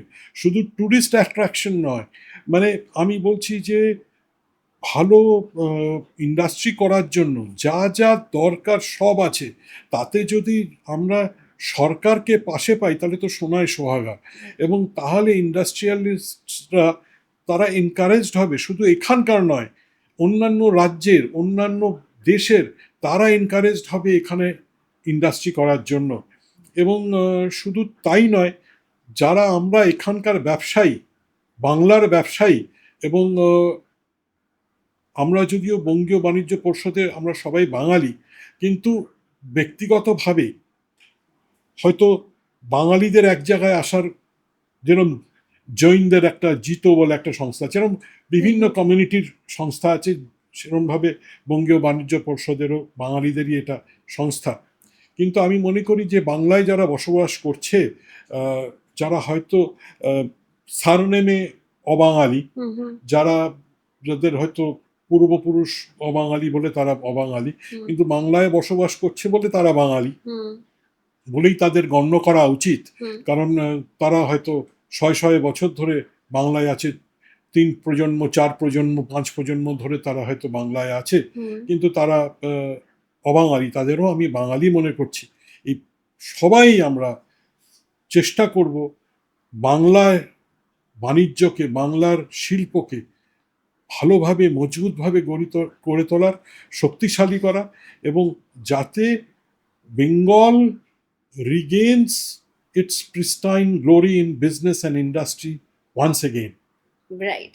আচ্ছা, এবারে একটু মানে খেলার কথা বা ক্রীড়ার কথা না বললেই নয়, কারণ এই যে ব্যবসার পাশাপাশি একদিকে মানে শিক্ষা, একদিকে সমাজের একটা অনেক দায়িত্ব নিয়ে রয়েছেন, আরেকদিকে ক্রীড়া ক্ষেত্রে একটা বিশেষ জায়গা দীর্ঘদিন ধরে সামলাচ্ছেন। আমি একটা কথা বলবো এখানে, হ্যাঁ, যে জজ টেলিগ্রাফ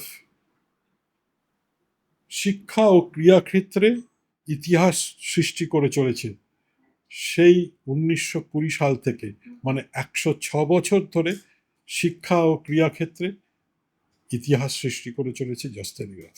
একদম তাই। এবং এই যে ধরুন ক্রীড়ার প্রতি ভালোবাসা বা খেলার প্রতি ভালোবাসা, কিন্তু জর্জ টেলিগ্রাফ একটা পারিবারিক ব্যবসা, সেখানে শুরু থেকেই শিক্ষা এবং ক্রীড়া দুটোই গুরুত্বপূর্ণ এবং সেটা নিয়ে এগিয়ে চলেছে, কিন্তু খেলার প্রতি ভালোবাসা সেটা কি ছোটবেলা থেকেই ছিল নাকি? 1925 সালে আমার দাদু, স্বর্গীয় হরিপদ দত্ত, উনি স্থাপিত করে জজ টেলিগ্রাফ স্পোর্টস ক্লাব। 1920 সালে উনি স্থাপিত করেন দ্য জজ টেলিগ্রাফ ট্রেনিং ইনস্টিটিউট। 25 সালে স্থাপিত করেন জজ টেলিগ্রাফ স্পোর্টস ক্লাব। উনি বুঝেছিলেন যুব সমাজকে শিক্ষিত করছেন এবং শিক্ষার প্রয়োগও শেখাতে হবে, যেটা ক্রীড়া শেখায়, এবং ক্রীড়ার মাধ্যমে উনি ওনার শিক্ষা প্রতিষ্ঠানেরও প্রসার উনি চেয়েছিলেন। তো তখনকার দিনে কতটা আধুনিক চিন্তাধারা, এখনকার বড় বড় বিজনেস হাউসরা স্পোর্টস ক্লাব করছে, উনি 1925 সালে, মানে 101 বছর আগে, উনি এই জজ টেলিগ্রাফ স্পোর্টস ক্লাবটা করেন, প্রতিষ্ঠা করেন, যার উনি সচিব ছিলেন। পরবর্তীকালে আমার বাবা সচিব ছিল, তারপরে আমার কাকার কথা বললাম প্রয়াত প্রদ্যুৎ দত্ত, উনি সচিব ছিলেন, ওনার পরে আমি সচিব হয়েছি। এবং আমার বাবা যে ক্রীড়া প্রশাসনে এসেছিলেন, তার ভিত্তি ছিল, এবং এই জজ টেলিগ্রাফ স্পোর্টস ক্লাব প্রতিনিধিত্ব করেই উনি ক্রীড়াক্ষেত্রে, ক্রীড়া প্রশাসনে এসেছিলেন। আমিও সেইভাবে এসেছি। আমার প্রয়াত কাকা, উনিও এসছেন, ক্রীড়া প্রশাসনে এসছিলেন এই জজ টেলিগ্রাফ স্পোর্টস ক্লাবকে প্রতিনিধিত্ব করে। আমার ভাই অনির্বাণ দত্ত, উনি এখন আইএফের সচিব, মানে ইন্ডিয়ান ফুটবল অ্যাসোসিয়েশনের সচিব, উনিও এই জজ টেলিগ্রাফ স্পোর্টস ক্লাবের জয়েন্ট জেনারেল সেক্রেটারি, উনিও ওইভাবেই আমাদের ক্লাব থেকেই আইএফের সচিব হয়েছে। আমি অবশ্য আইএফের সাথে জড়িত সেই 2002 সাল থেকে। আমি এখন আইএফের চেয়ারম্যান, এটাই আমার শেষ বছর। আচ্ছা। তো হ্যাঁ, নতুন সংবিধানে চেয়ারম্যান পজিশনটাই আর থাকছে না, কিন্তু আমার ভাই আছে অনির্বাণ দত্ত, যিনি প্রয়াত প্রদ্যুৎ দত্তর ছেলে, এবং উনি জজ টেলিগ্রাফেও আমার সাথে জড়িত। উনিও একজন কর্ণধার, উনি একজন ডিরেক্টর, ট্রাস্টি ডিরেক্টর। তো তার মানে পরিবারের সকলেই, মানে শুধুমাত্র জর্জ টেলিগ্রাফে একটা স্পোর্টস ক্লাব সেটার সূত্রে নয়, মন থেকেও খেলার সঙ্গে প্রত্যেকেই আমরা যুক্ত। সবাই খেলাধুলো খুব ভালোবাসি। ফুটবল, ক্রিকেট, মানে দুই জগতেই আমরা আছি। এবং ক্রিকেটে তো আমার বাবা প্রশাসনে বিশালভাবে ছিলেন, আমি আগে বলেছি। হ্যাঁ, তো আমরাও আমার ভাইপো, সে এখন জজ টেলিগ্রাফ স্পোর্টস ক্লাব রিপ্রেজেন্ট করে সিএবির মানে ক্রিকেট অ্যাসোসিয়েশন অফ বেঙ্গলের কমিটিতে আছে। তো ওর নাম অধীরাজ দত্ত। আচ্ছা, ছোটবেলা থেকে তো এরকম একটা পরিবেশে বড় হয়েছেন, তো কিন্তু ব্যক্তিগতভাবে কোন খেলাটা সব থেকে পছন্দের, ক্রিকেট না ফুটবল? আম, দুটো খেলারই পছন্দের, তবে ফুটবলটা বোধহয় একটু বেশি ভালোবাসি, কারণ আমি ফুটবল প্রশাসনেই দীর্ঘদিন ধরে আছি। আমি বললাম যে পশ্চিমবঙ্গে হুম যেটা হুম। ইন্ডিয়ান ফুটবল অ্যাসোসিয়েশন আইএফএ, তার সাথে আমি প্রত্যক্ষভাবে জড়িত। সেই 2003 সালে সচিব হয়েছিলাম, এখন চেয়ারম্যান। আর অল ইন্ডিয়া ফুটবল ফেডারেশনের আমি 2004 সালে ভাইস প্রেসিডেন্ট হই।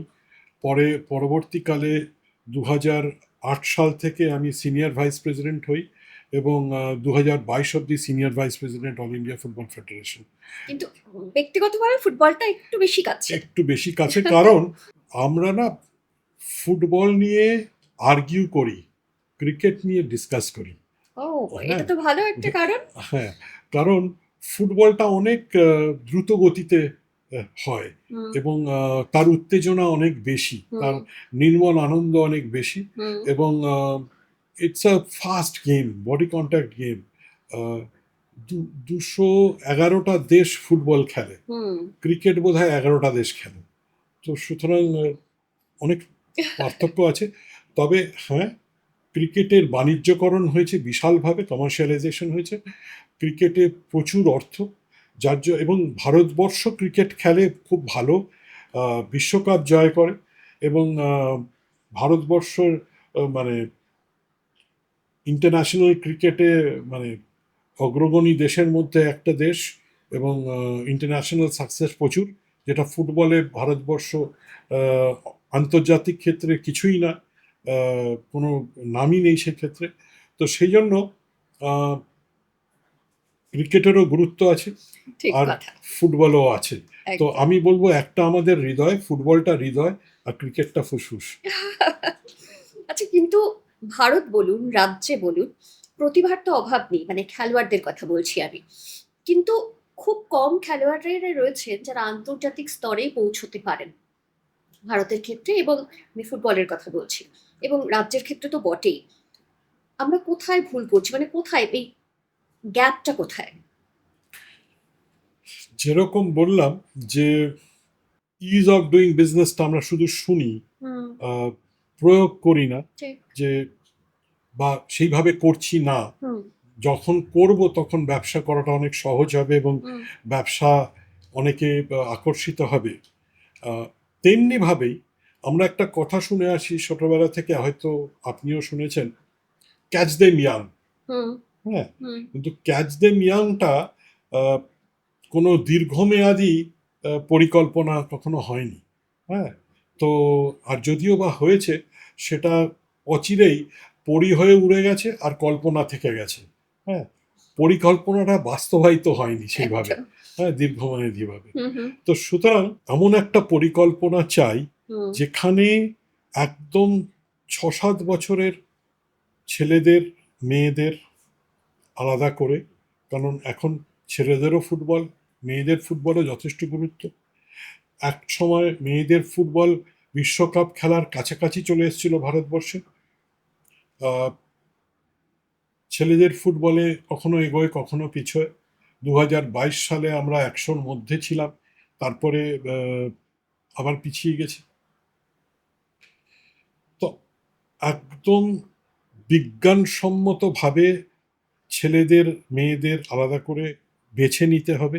মানে যাকে গ্রাসরুট স্পোর্টস সায়েন্স বলে, গ্রাসরুটস ফুটবলকে ফুটবল গুরুত্ব দেওয়ার কথা গুরুত্ব দিতে বলছেন। হবে। ওকে। এবং যার জন্য আমরা বেবি লিগ শুরু করেছিলাম, হুম হুম এটা এখন হয়তো সেইভাবে নেই, কিন্তু গ্রাসরুটস ফুটবলের স্পোর্টস সায়েন্সকে কাজে লাগিয়ে আহ, প্রশিক্ষিত ট্যালেন্ট স্কাউট, যারা স্পেশালাইজ ট্যালেন্ট স্কাউট, তাদের দিয়ে সেই ট্যালেন্ট হান্টিংটা করিয়ে, স্কাউটিংটা করিয়ে সেই ট্যালেন্টকে বিজ্ঞানসম্মত আধুনিক প্রশিক্ষণ দিতে হবে। ঠিক আছে? তো যদি আমরা সেইভাবে একটা প্রজেক্ট নিতে পারি যে এদের আমরা আগামী 10 বছর বাদে জুনিয়র ওয়ার্ল্ড কাপ খেলাবো, আন্ডার 17 ওয়ার্ল্ড কাপ খেলাবো, পরবর্তীকালে সিনিয়র ওয়ার্ল্ড কাপও এরা খেলবে, আন্ডার 20 খেলবে, তারপরে সিনিয়র ওয়ার্ল্ড কাপ খেলবে। সেইভাবে যদি একটা, মানে আমাদের যারা ফুটবলার্স, হুম বাডিং হুম ফুটবলার্স, প্রমিসিং ফুটবলার্স, যারা ইয়াং ফুটবলার্স যারা আছে একদম, তাদের যদি আমরা তৈরি করতে পারি বিভিন্ন পকেটসে, হুম হুম যেরকম কেরালায় ফুটবল ট্যালেন্টস প্রচুর, নর্থ ইস্ট ইন্ডিয়াতে প্রচুর ফুটবল ট্যালেন্টস, গোয়াতে ফুটবল ট্যালেন্টস, বাংলায় আছে, এখন ভারতবর্ষের বিভিন্ন জায়গায় ফুটবল ট্যালেন্টস আছে, তাদের তৈরি নিয়ে করে এবং তাদের পরবর্তীকালে কম্পিটিটিভ ফুটবলে আনতে হবে। রাইট। কারণ কম্পিটিটিভ ফুটবল না খেললে সে তৈরি হবে না। ঠিক আছে?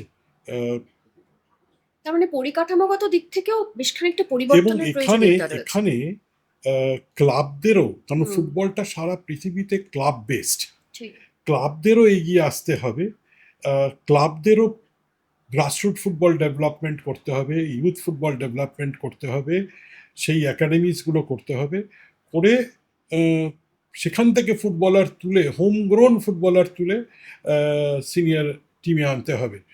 তো এই ক্লাবরাও যদি পার্টিসিপেট করে, স্টেট ফুটবল লিগসগুলো যদি শক্তিশালী হয়, ভালো প্রশিক্ষকরা পারে ভালো ছাত্র তৈরি করতে, আমরা যদি ভালো ভালো কোচেস, এডুকেটার্স নিয়ে আসি এবং ভালো ভালো কোচ তৈরি করি, যারা স্পোর্টস সায়েন্সও জানবে, হুম হুম যারা আধুনিক প্রশিক্ষণ জানবে, যারা প্রো লাইসেন্স কোচেস হবে, সেরকম এবং প্রো লাইসেন্স কোচ তৈরি করার যে এডুকেটার্সরা যারা আছে সেগুলো যদি আনি, হুম হুম এবং প্রত্যেকটা রাজ্যের ফুটবলকে বা তাদের লিগকে যদি শক্তিশালী করি, সার্বিকভাবে সারা ভারতবর্ষের ফুটবল তখন শক্তিশালী হবে এবং ফুটবলের একটা কালচার তৈরি হবে।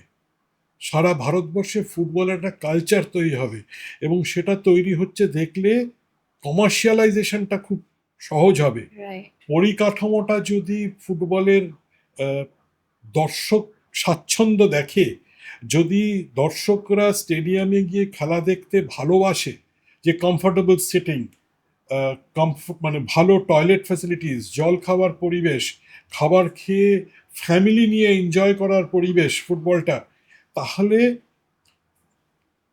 মানে not only low income group বা মিডল ইনকাম গ্রুপ লোকজন ফুটবল দেখবে, আপওয়ার্ডলি মোবাইল পিপল, যারা এলিট ক্লাস, তারাও আসবে এবং স্টেডিয়ামে যা ভরবে তাদের দিয়ে যারা ক্রেতা, হুম যারা কনজিউমার, তাহলে কিন্তু কমার্শিয়ালাইজেশনটা অনেক ত্বরান্বিত হবে, কারণ স্পন্সার্সরা তাহলে এগিয়ে আসবে। ঠিক কথা। এবং কমার্শিয়ালাইজেশনটা যদি হয় এবং ফুটবল কালচার যদি তৈরি হয় এবং সারা ভারতবর্ষ সার্বিকভাবে যদি এইভাবে ফুটবলে এগিয়ে যায়, তাহলে ভারতের ফুটবলে ইন্টারন্যাশনাল সাকসেস পাওয়া অনেক সহজ হবে এবং ভারত বিশ্বকাপ খেলবে। এটা একটা দীর্ঘমেয়াদী পরিকল্পনা, যেটা আহ, ইচ্ছে করতে হবে স্পোর্টস মিনিস্ট্রিকে, রাইট, এখানেই মেনশন করতে যাচ্ছিলাম সুব্রত দা।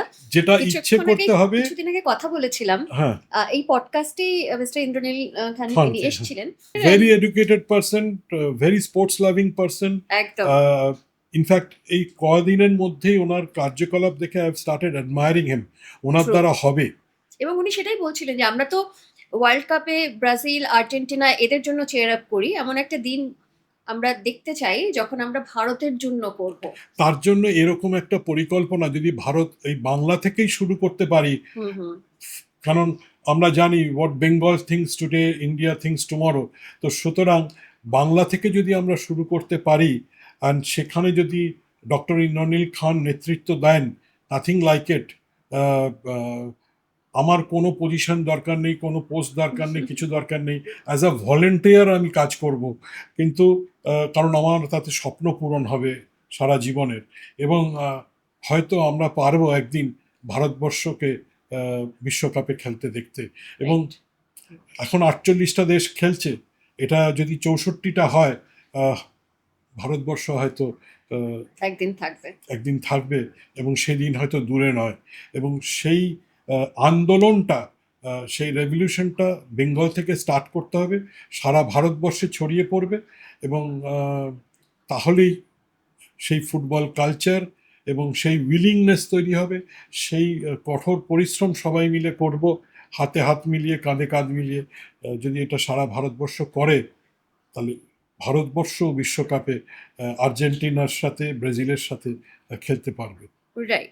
আচ্ছা, এবারে ছোট্ট করে একটা র্যাপিড ফায়ার করব। আপনার জীবনে সবচেয়ে বড় প্রভাব কার? আমার মার। ওকে। সাফল্য অর্জন করতে গিয়ে আপনাকে ব্যক্তিগত জীবনে কি মূল্য দিতে হয়েছে? আমার পরিবার খুব স্যাক্রিফাইস করেছে। আহ, আমার মেয়েরা স্যাক্রিফাইস করেছে, স্ত্রী স্যাক্রিফাইস করেছে। তাদের সাথে যতটা সময় দেওয়া উচিত ছিল, যতটা সঙ্গ দেওয়া উচিত ছিল, আমি দিতে পারিনি। আহ, আমার মা বাবা স্যাক্রিফাইস করেছে, কারণ আমার মা বাবাকে যতটা সময় দেওয়া উচিত ছিল আমি দিতে পারিনি, পরে আফসোস হয়েছে। আহ, ওই নিজের আনন্দের জন্য হয়তো অন্যায় করেছি তাদের সাথে, কিন্তু তারা সেটা মনে করেনি। তারা আমাকে সহযোগিতা করেছে, পাশে থেকেছে। এবং তারা আমার মা বাবা আমার কাছে ভগবান। আহ, আমি আজকে যা হতে পেরেছি তাদের জন্যই হতে পেরেছি। এবং তাদের শিক্ষায় শিক্ষিত হয়েছি। এবং যে আত্মসম্মান বোধ তৈরি হয়েছে, আহ, যতটুকু নিজের পায়ে দাঁড়াতে পেরেছি, আহ, সেটা যতটুকু সফলতা পেয়েছি, আহ, সবই আমার মা বাবার জন্য এবং আমার পরিবারের সাপোর্টের জন্য। যেখানে আমার স্ত্রী, আমার মেয়েরা আমার পাশে দাঁড়িয়েছে, আমার অন্যান্য আত্মীয়রা, আমার ভাইরা, আমার বোনেরা, আমার নিজের বোন খুব সাপোর্ট করেছে।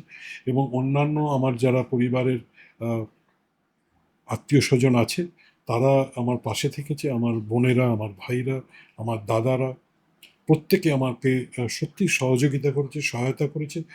কেউ কখনো আমার বিরোধিতা করেনি, কেউ কখনো আমার সাথে শত্রুতা করেনি। এবং আমি যতটা পেরেছি তাদের সাহায্য করার, সহযোগিতা করার, সহায়তা করার চেষ্টা করেছি। আমি ঈশ্বরের কাছে মানে প্রচণ্ডভাবে কৃতজ্ঞ যে আমি এত ভালো একটা পরিবারে জন্মগ্রহণ করেছি। এবং এই যে আমি প্রতি মুহূর্তে ভদ্রলোক, সেটা এরা সবাই মিলে আমাকে তৈরি করেছে। বাহ! আচ্ছা, কোন ব্যর্থতা আপনাকে এমন কিছু শিখিয়েছে যা কোনো সাফল্য আপনাকে শেখাতে পারেনি? আমি আমার ব্যবসায় আহ, একবার ঠকেছিলাম। হুম হুম। আমার পার্টনার আমায় ঠকিয়েছিল, আচ্ছা। আহ, ঠকাবার চেষ্টা করেছিল। এবং আমি হয়তো ঠকিনি, কারণ নিজেকে প্রোটেক্ট করতে পেরেছিলাম। কিন্তু মন ভেঙে গেছিল, বিশ্বাসঘাতকতা ঘাতকতাটা মেনে নিতে পারিনি। হুম হুম। যার জন্য আমি আমার অফসেট প্রিন্টিংয়ের ব্যবসাটাকে আহ, বন্ধ করে দিয়েছিলাম। ওকে। আস্তে আস্তে আস্তে আস্তে গ্র্যাজুয়ালি বন্ধ করতে করেছিলাম। আহ, এবং তার সাথে এক্সপোর্ট, হুম হুম। ক্রিয়েটিভ বিজনেসটা বন্ধ করে অন্য ব্যবসায় চলে গেছিলাম। সেটা আমাকে অনেক সাবধান হতে শিখিয়েছে। আহ, আগে হয়তো একটা ব্লাইন্ড ফেথ কাজ করতো মানুষের ওপর, এখন আমি আর ব্লাইন্ড নই, চোখ খুলে দেখি। আহ, মাথা দিয়ে বিচার করি, হৃদয় দিয়ে নয়। বাহ! জীবনের এই পর্যায়ে এসে আপনার কাছে কোনটা বেশি গুরুত্বপূর্ণ? সাফল্য, লেগেসি না ইমপ্যাক্ট? সাফল্য, লেগেসি তিনটেই গুরুত্বপূর্ণ বিষয়। তবে জীবনে সাফল্যতাটাই শেষ কথা। আহ, আর আমি যা করছি সেটা পজিটিভ ইম্প্যাক্ট ক্রিয়েট করছে কিনা সেটা দেখতে হয়। আর লেগাসি তো নিশ্চয়ই কাজে দেয়, কারণ সেটাই হচ্ছে নীল রক্ত, ব্লু ব্লাড, যেটা নিজেকে নিয়ন্ত্রণ রাখতে, নিজের ভারসাম্য রাখতে, নিজেকে ঠিকভাবে, ঠিক স্পিডে, ঠিক দিকে চালিত করতে সাহায্য করে। আচ্ছা, আজকের সুব্রত দত্তের সামনে যদি আপনার সেই তরুণ বয়সে সুব্রত দত্ত বসে থাকতেন, তাহলে আপনি তাকে কি বলতেন? তাকে আরো শিক্ষিত হতে বলতাম, যাতে সে আরো সফল হতে পারে। আরো সফল? কারণ সফলতার শেষ নেই। হুম, আমি সবসময় মনে করি আমি যতটুকু অ্যাচিভ করেছি, that is 40% of what I could have achieved. Okay. হ্যাঁ, তার মানে জাস্ট পাশ করেছি। হ্যাঁ, ফার্স্ট ডিভিশন পাইনি। Yes. তো ফার্স্ট ডিভিশন হয়তো পেতে পারতাম। ওই যে বললাম, যে যে ভুলগুলো করেছি সেগুলো তাকে শেখাতে পারতাম, যাতে সেই ভুলগুলো সে না করত এবং সে মসৃণভাবে সফল হয়ে যেতে পারত। হুম। আজ থেকে আগামী 10 বছর পর পশ্চিমবঙ্গকে ঠিক কোন জায়গায় দেখতে চাইছেন? ব্যবসায়িকভাবে, অর্থনৈতিকভাবে, মানে সব দিক থেকে? ভারতবর্ষের 1 নম্বর রাজ্য হিসেবে দেখতে চাই পশ্চিমবঙ্গকে, যে পশ্চিমবঙ্গ সারা পৃথিবীতে আলোড়ন সৃষ্টি করবে, আহ, সেটাই দেখতে চাই। এবং আমি তাহলে, এবং শুধু আমি না, পশ্চিমবঙ্গে যারা বাস করে প্রত্যেকে গর্বিত অনুভব করবে প্রতি মুহূর্তে যে আমরা পশ্চিমবঙ্গবাসী। বেঙ্গল বিজনেস কাউন্সিলের এত আহ, দীর্ঘ পথ চলা এবং আগামীর ভবিষ্যতের অনেক পরিকল্পনা নিয়ে এগোচ্ছে, একজন গুরুত্বপূর্ণ দায়িত্বে আপনি রয়েছেন এই কাউন্সিলের, এই পর্ষদের। সেখানে আগামী 10 বছরে এমন কি কি পরিকল্পনা বিবিসি নিতে চলেছে যেটা পশ্চিমবঙ্গের ব্যবসার ক্ষেত্রে আরো উন্নতি করবে? আমাদের একটা ইনভেস্টার সেল আছে, সেখানে 10 জন গণ্যমান্য ব্যক্তি আছে, তার মধ্যে একজন সৌরভ গাঙ্গুলিও। তো চন্দ্রশেখর ঘোষ আছে, যিনি আমাদের সভাপতি। আহ, এই 10 জনই খুবই সফল ব্যবসায়ী তারা আছে। আহ, আমিও আছি তার মধ্যে।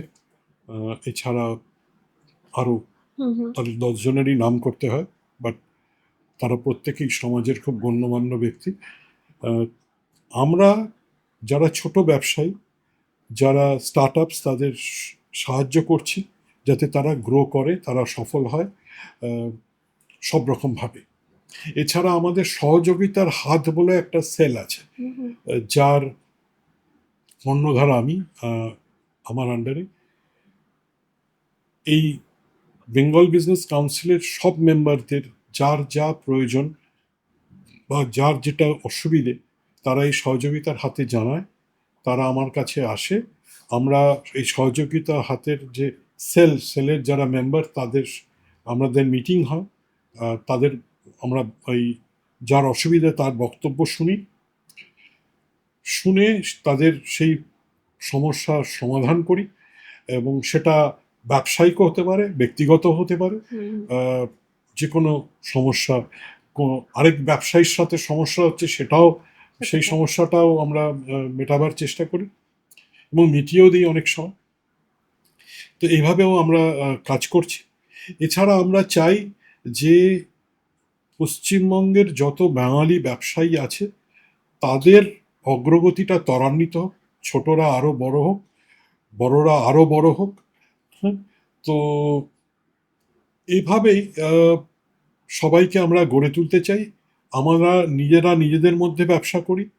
আমরা শুধু যে নিজেদের মধ্যে ব্যবসা করছি তা নয়, আমরা সরকারের আহ, যখনই যেটা সহযোগিতা দরকার সেটারও দেওয়ার চেষ্টা করি, এবং যার যেটা প্রয়োজন, আহ, কোনো একটা ব্যবসায়িক নলেজের প্রয়োজন, কোনো একটা টেন্ডার তার দরকার, সেখানে কিভাবে সেটা অ্যাপ্লাই করবে, কিভাবে সে কোয়ালিফাই করবে, সেটার সাহায্য যদি সে চায় সেটাও আমরা করে দিই। তো বিভিন্নভাবে আমাদের ব্যবসায়ীদের কিভাবে আরও শুধু অগ্রগতি না, কিভাবে তারা এক্সপ্যান্ড করতে পারে বিভিন্ন রাজ্যে, কিভাবে আন্তর্জাতিক ক্ষেত্রে তারা সম্পর্ক স্থাপন করতে পারে, এরকম বিভিন্নভাবে আমরা সমষ্টিগতভাবে অ্যাজ আ বিজনেস কমিউনিটি কিভাবে গ্রো করতে পারি, সেটাই আমরা করে চলেছি। মানে তারই একটা রূপরেখা তৈরি করে এবং আমি বলছি যে দেয়ার আর মেনি বিজনেসম্যান যারা আমাদের সাথে, এবং মানে বিজনেস পার্সনস, মানে অনেক মহিলাও আছে যারা ব্যবসায় আছে, যারা শুধু বিবিসির জন্য মানে খুব তাড়াতাড়ি তারা গ্রো করছে, এবং অনেক ব্যবসায়ী আছে যারা প্রচুর সময় দিচ্ছে এই বিবিসিকে গ্রো করানোর জন্য। তারা প্রচুর এনার্জি দিচ্ছে, তারা নিজেদের পুরোপুরি নিয়োজিত করেছে, অ্যাপ্লাই করেছে, যাতে এই প্ল্যাটফর্মটা আরও শক্তিশালী হয়, এই আন্দোলনটা আরও যাতে শক্তিশালী হয়, এবং পুরো মন থেকে করে তারা তাদের পুরো হৃদয় থেকে অনুভূতি দিয়ে কাজ করছে, এবং যার জন্য এত দ্রুত গতিতে বঙ্গীয় বাণিজ্য পর্ষদ এগিয়ে চলেছে। একদমই তাই। আর ডেবি আনলিশড এবং বিবিসি অর্থাৎ বঙ্গীয় বাণিজ্য পরিষদের এই নতুন যে ইনিশিয়েটিভ বেঙ্গল অ্যান্ড বাণিজ্য, এটা নিয়ে কি বলবেন যারা আমাদের দর্শক রয়েছে, যারা আজকে আমাদের এই আড্ডা শুনছেন তাদের জন্য? ডেবি আনলিশড যেভাবে তার স্টুডিও সাজিয়েছে, যেভাবে এই ডেবি আনলিস্টের দেবী শ্রীমতী সুজাতা হালদার আমার ইন্টারভিউ নিলেন, যে প্রশ্নগুলো করলেন, প্রত্যেকটা প্রশ্ন বাহবা দেওয়ার মতো। ইনফ্যাক্ট আমি যা যা বলতে চাই আপামর দর্শকদের, সেই সব প্রশ্ন দেখলাম উনি করছেন আমাকে, যেটা আমার খুব ভাল লাগলো। এবং আশা করব উনিও কিন্তু আমাদের এই বঙ্গীয় বাণিজ্য পর্ষদের একজন সদস্য, এবং উনিও ওনার যতগুলো ব্যবসায়িক ভেঞ্চার, যতগুলো ব্যবসায়িক প্রতিষ্ঠান উনি তৈরি করছেন,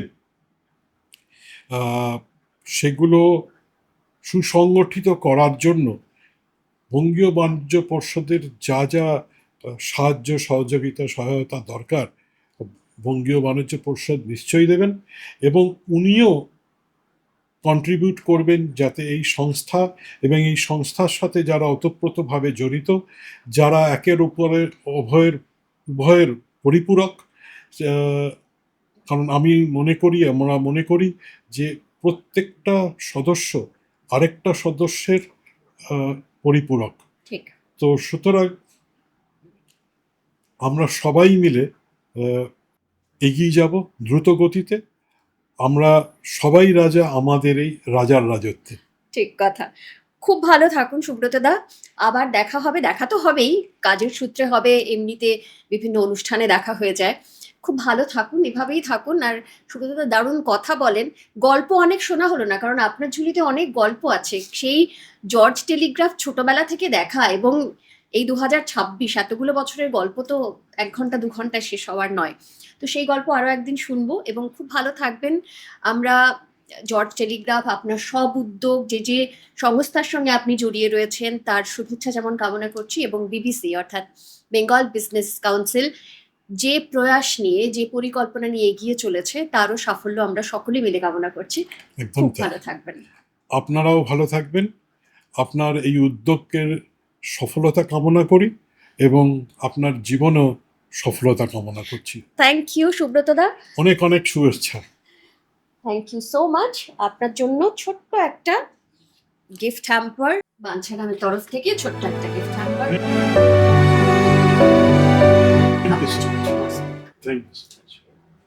বেঙ্গল অ্যান্ড বাণিজ্য অর্থাৎ বাংলা, বাঙালি এবং তাদের ব্যবসা।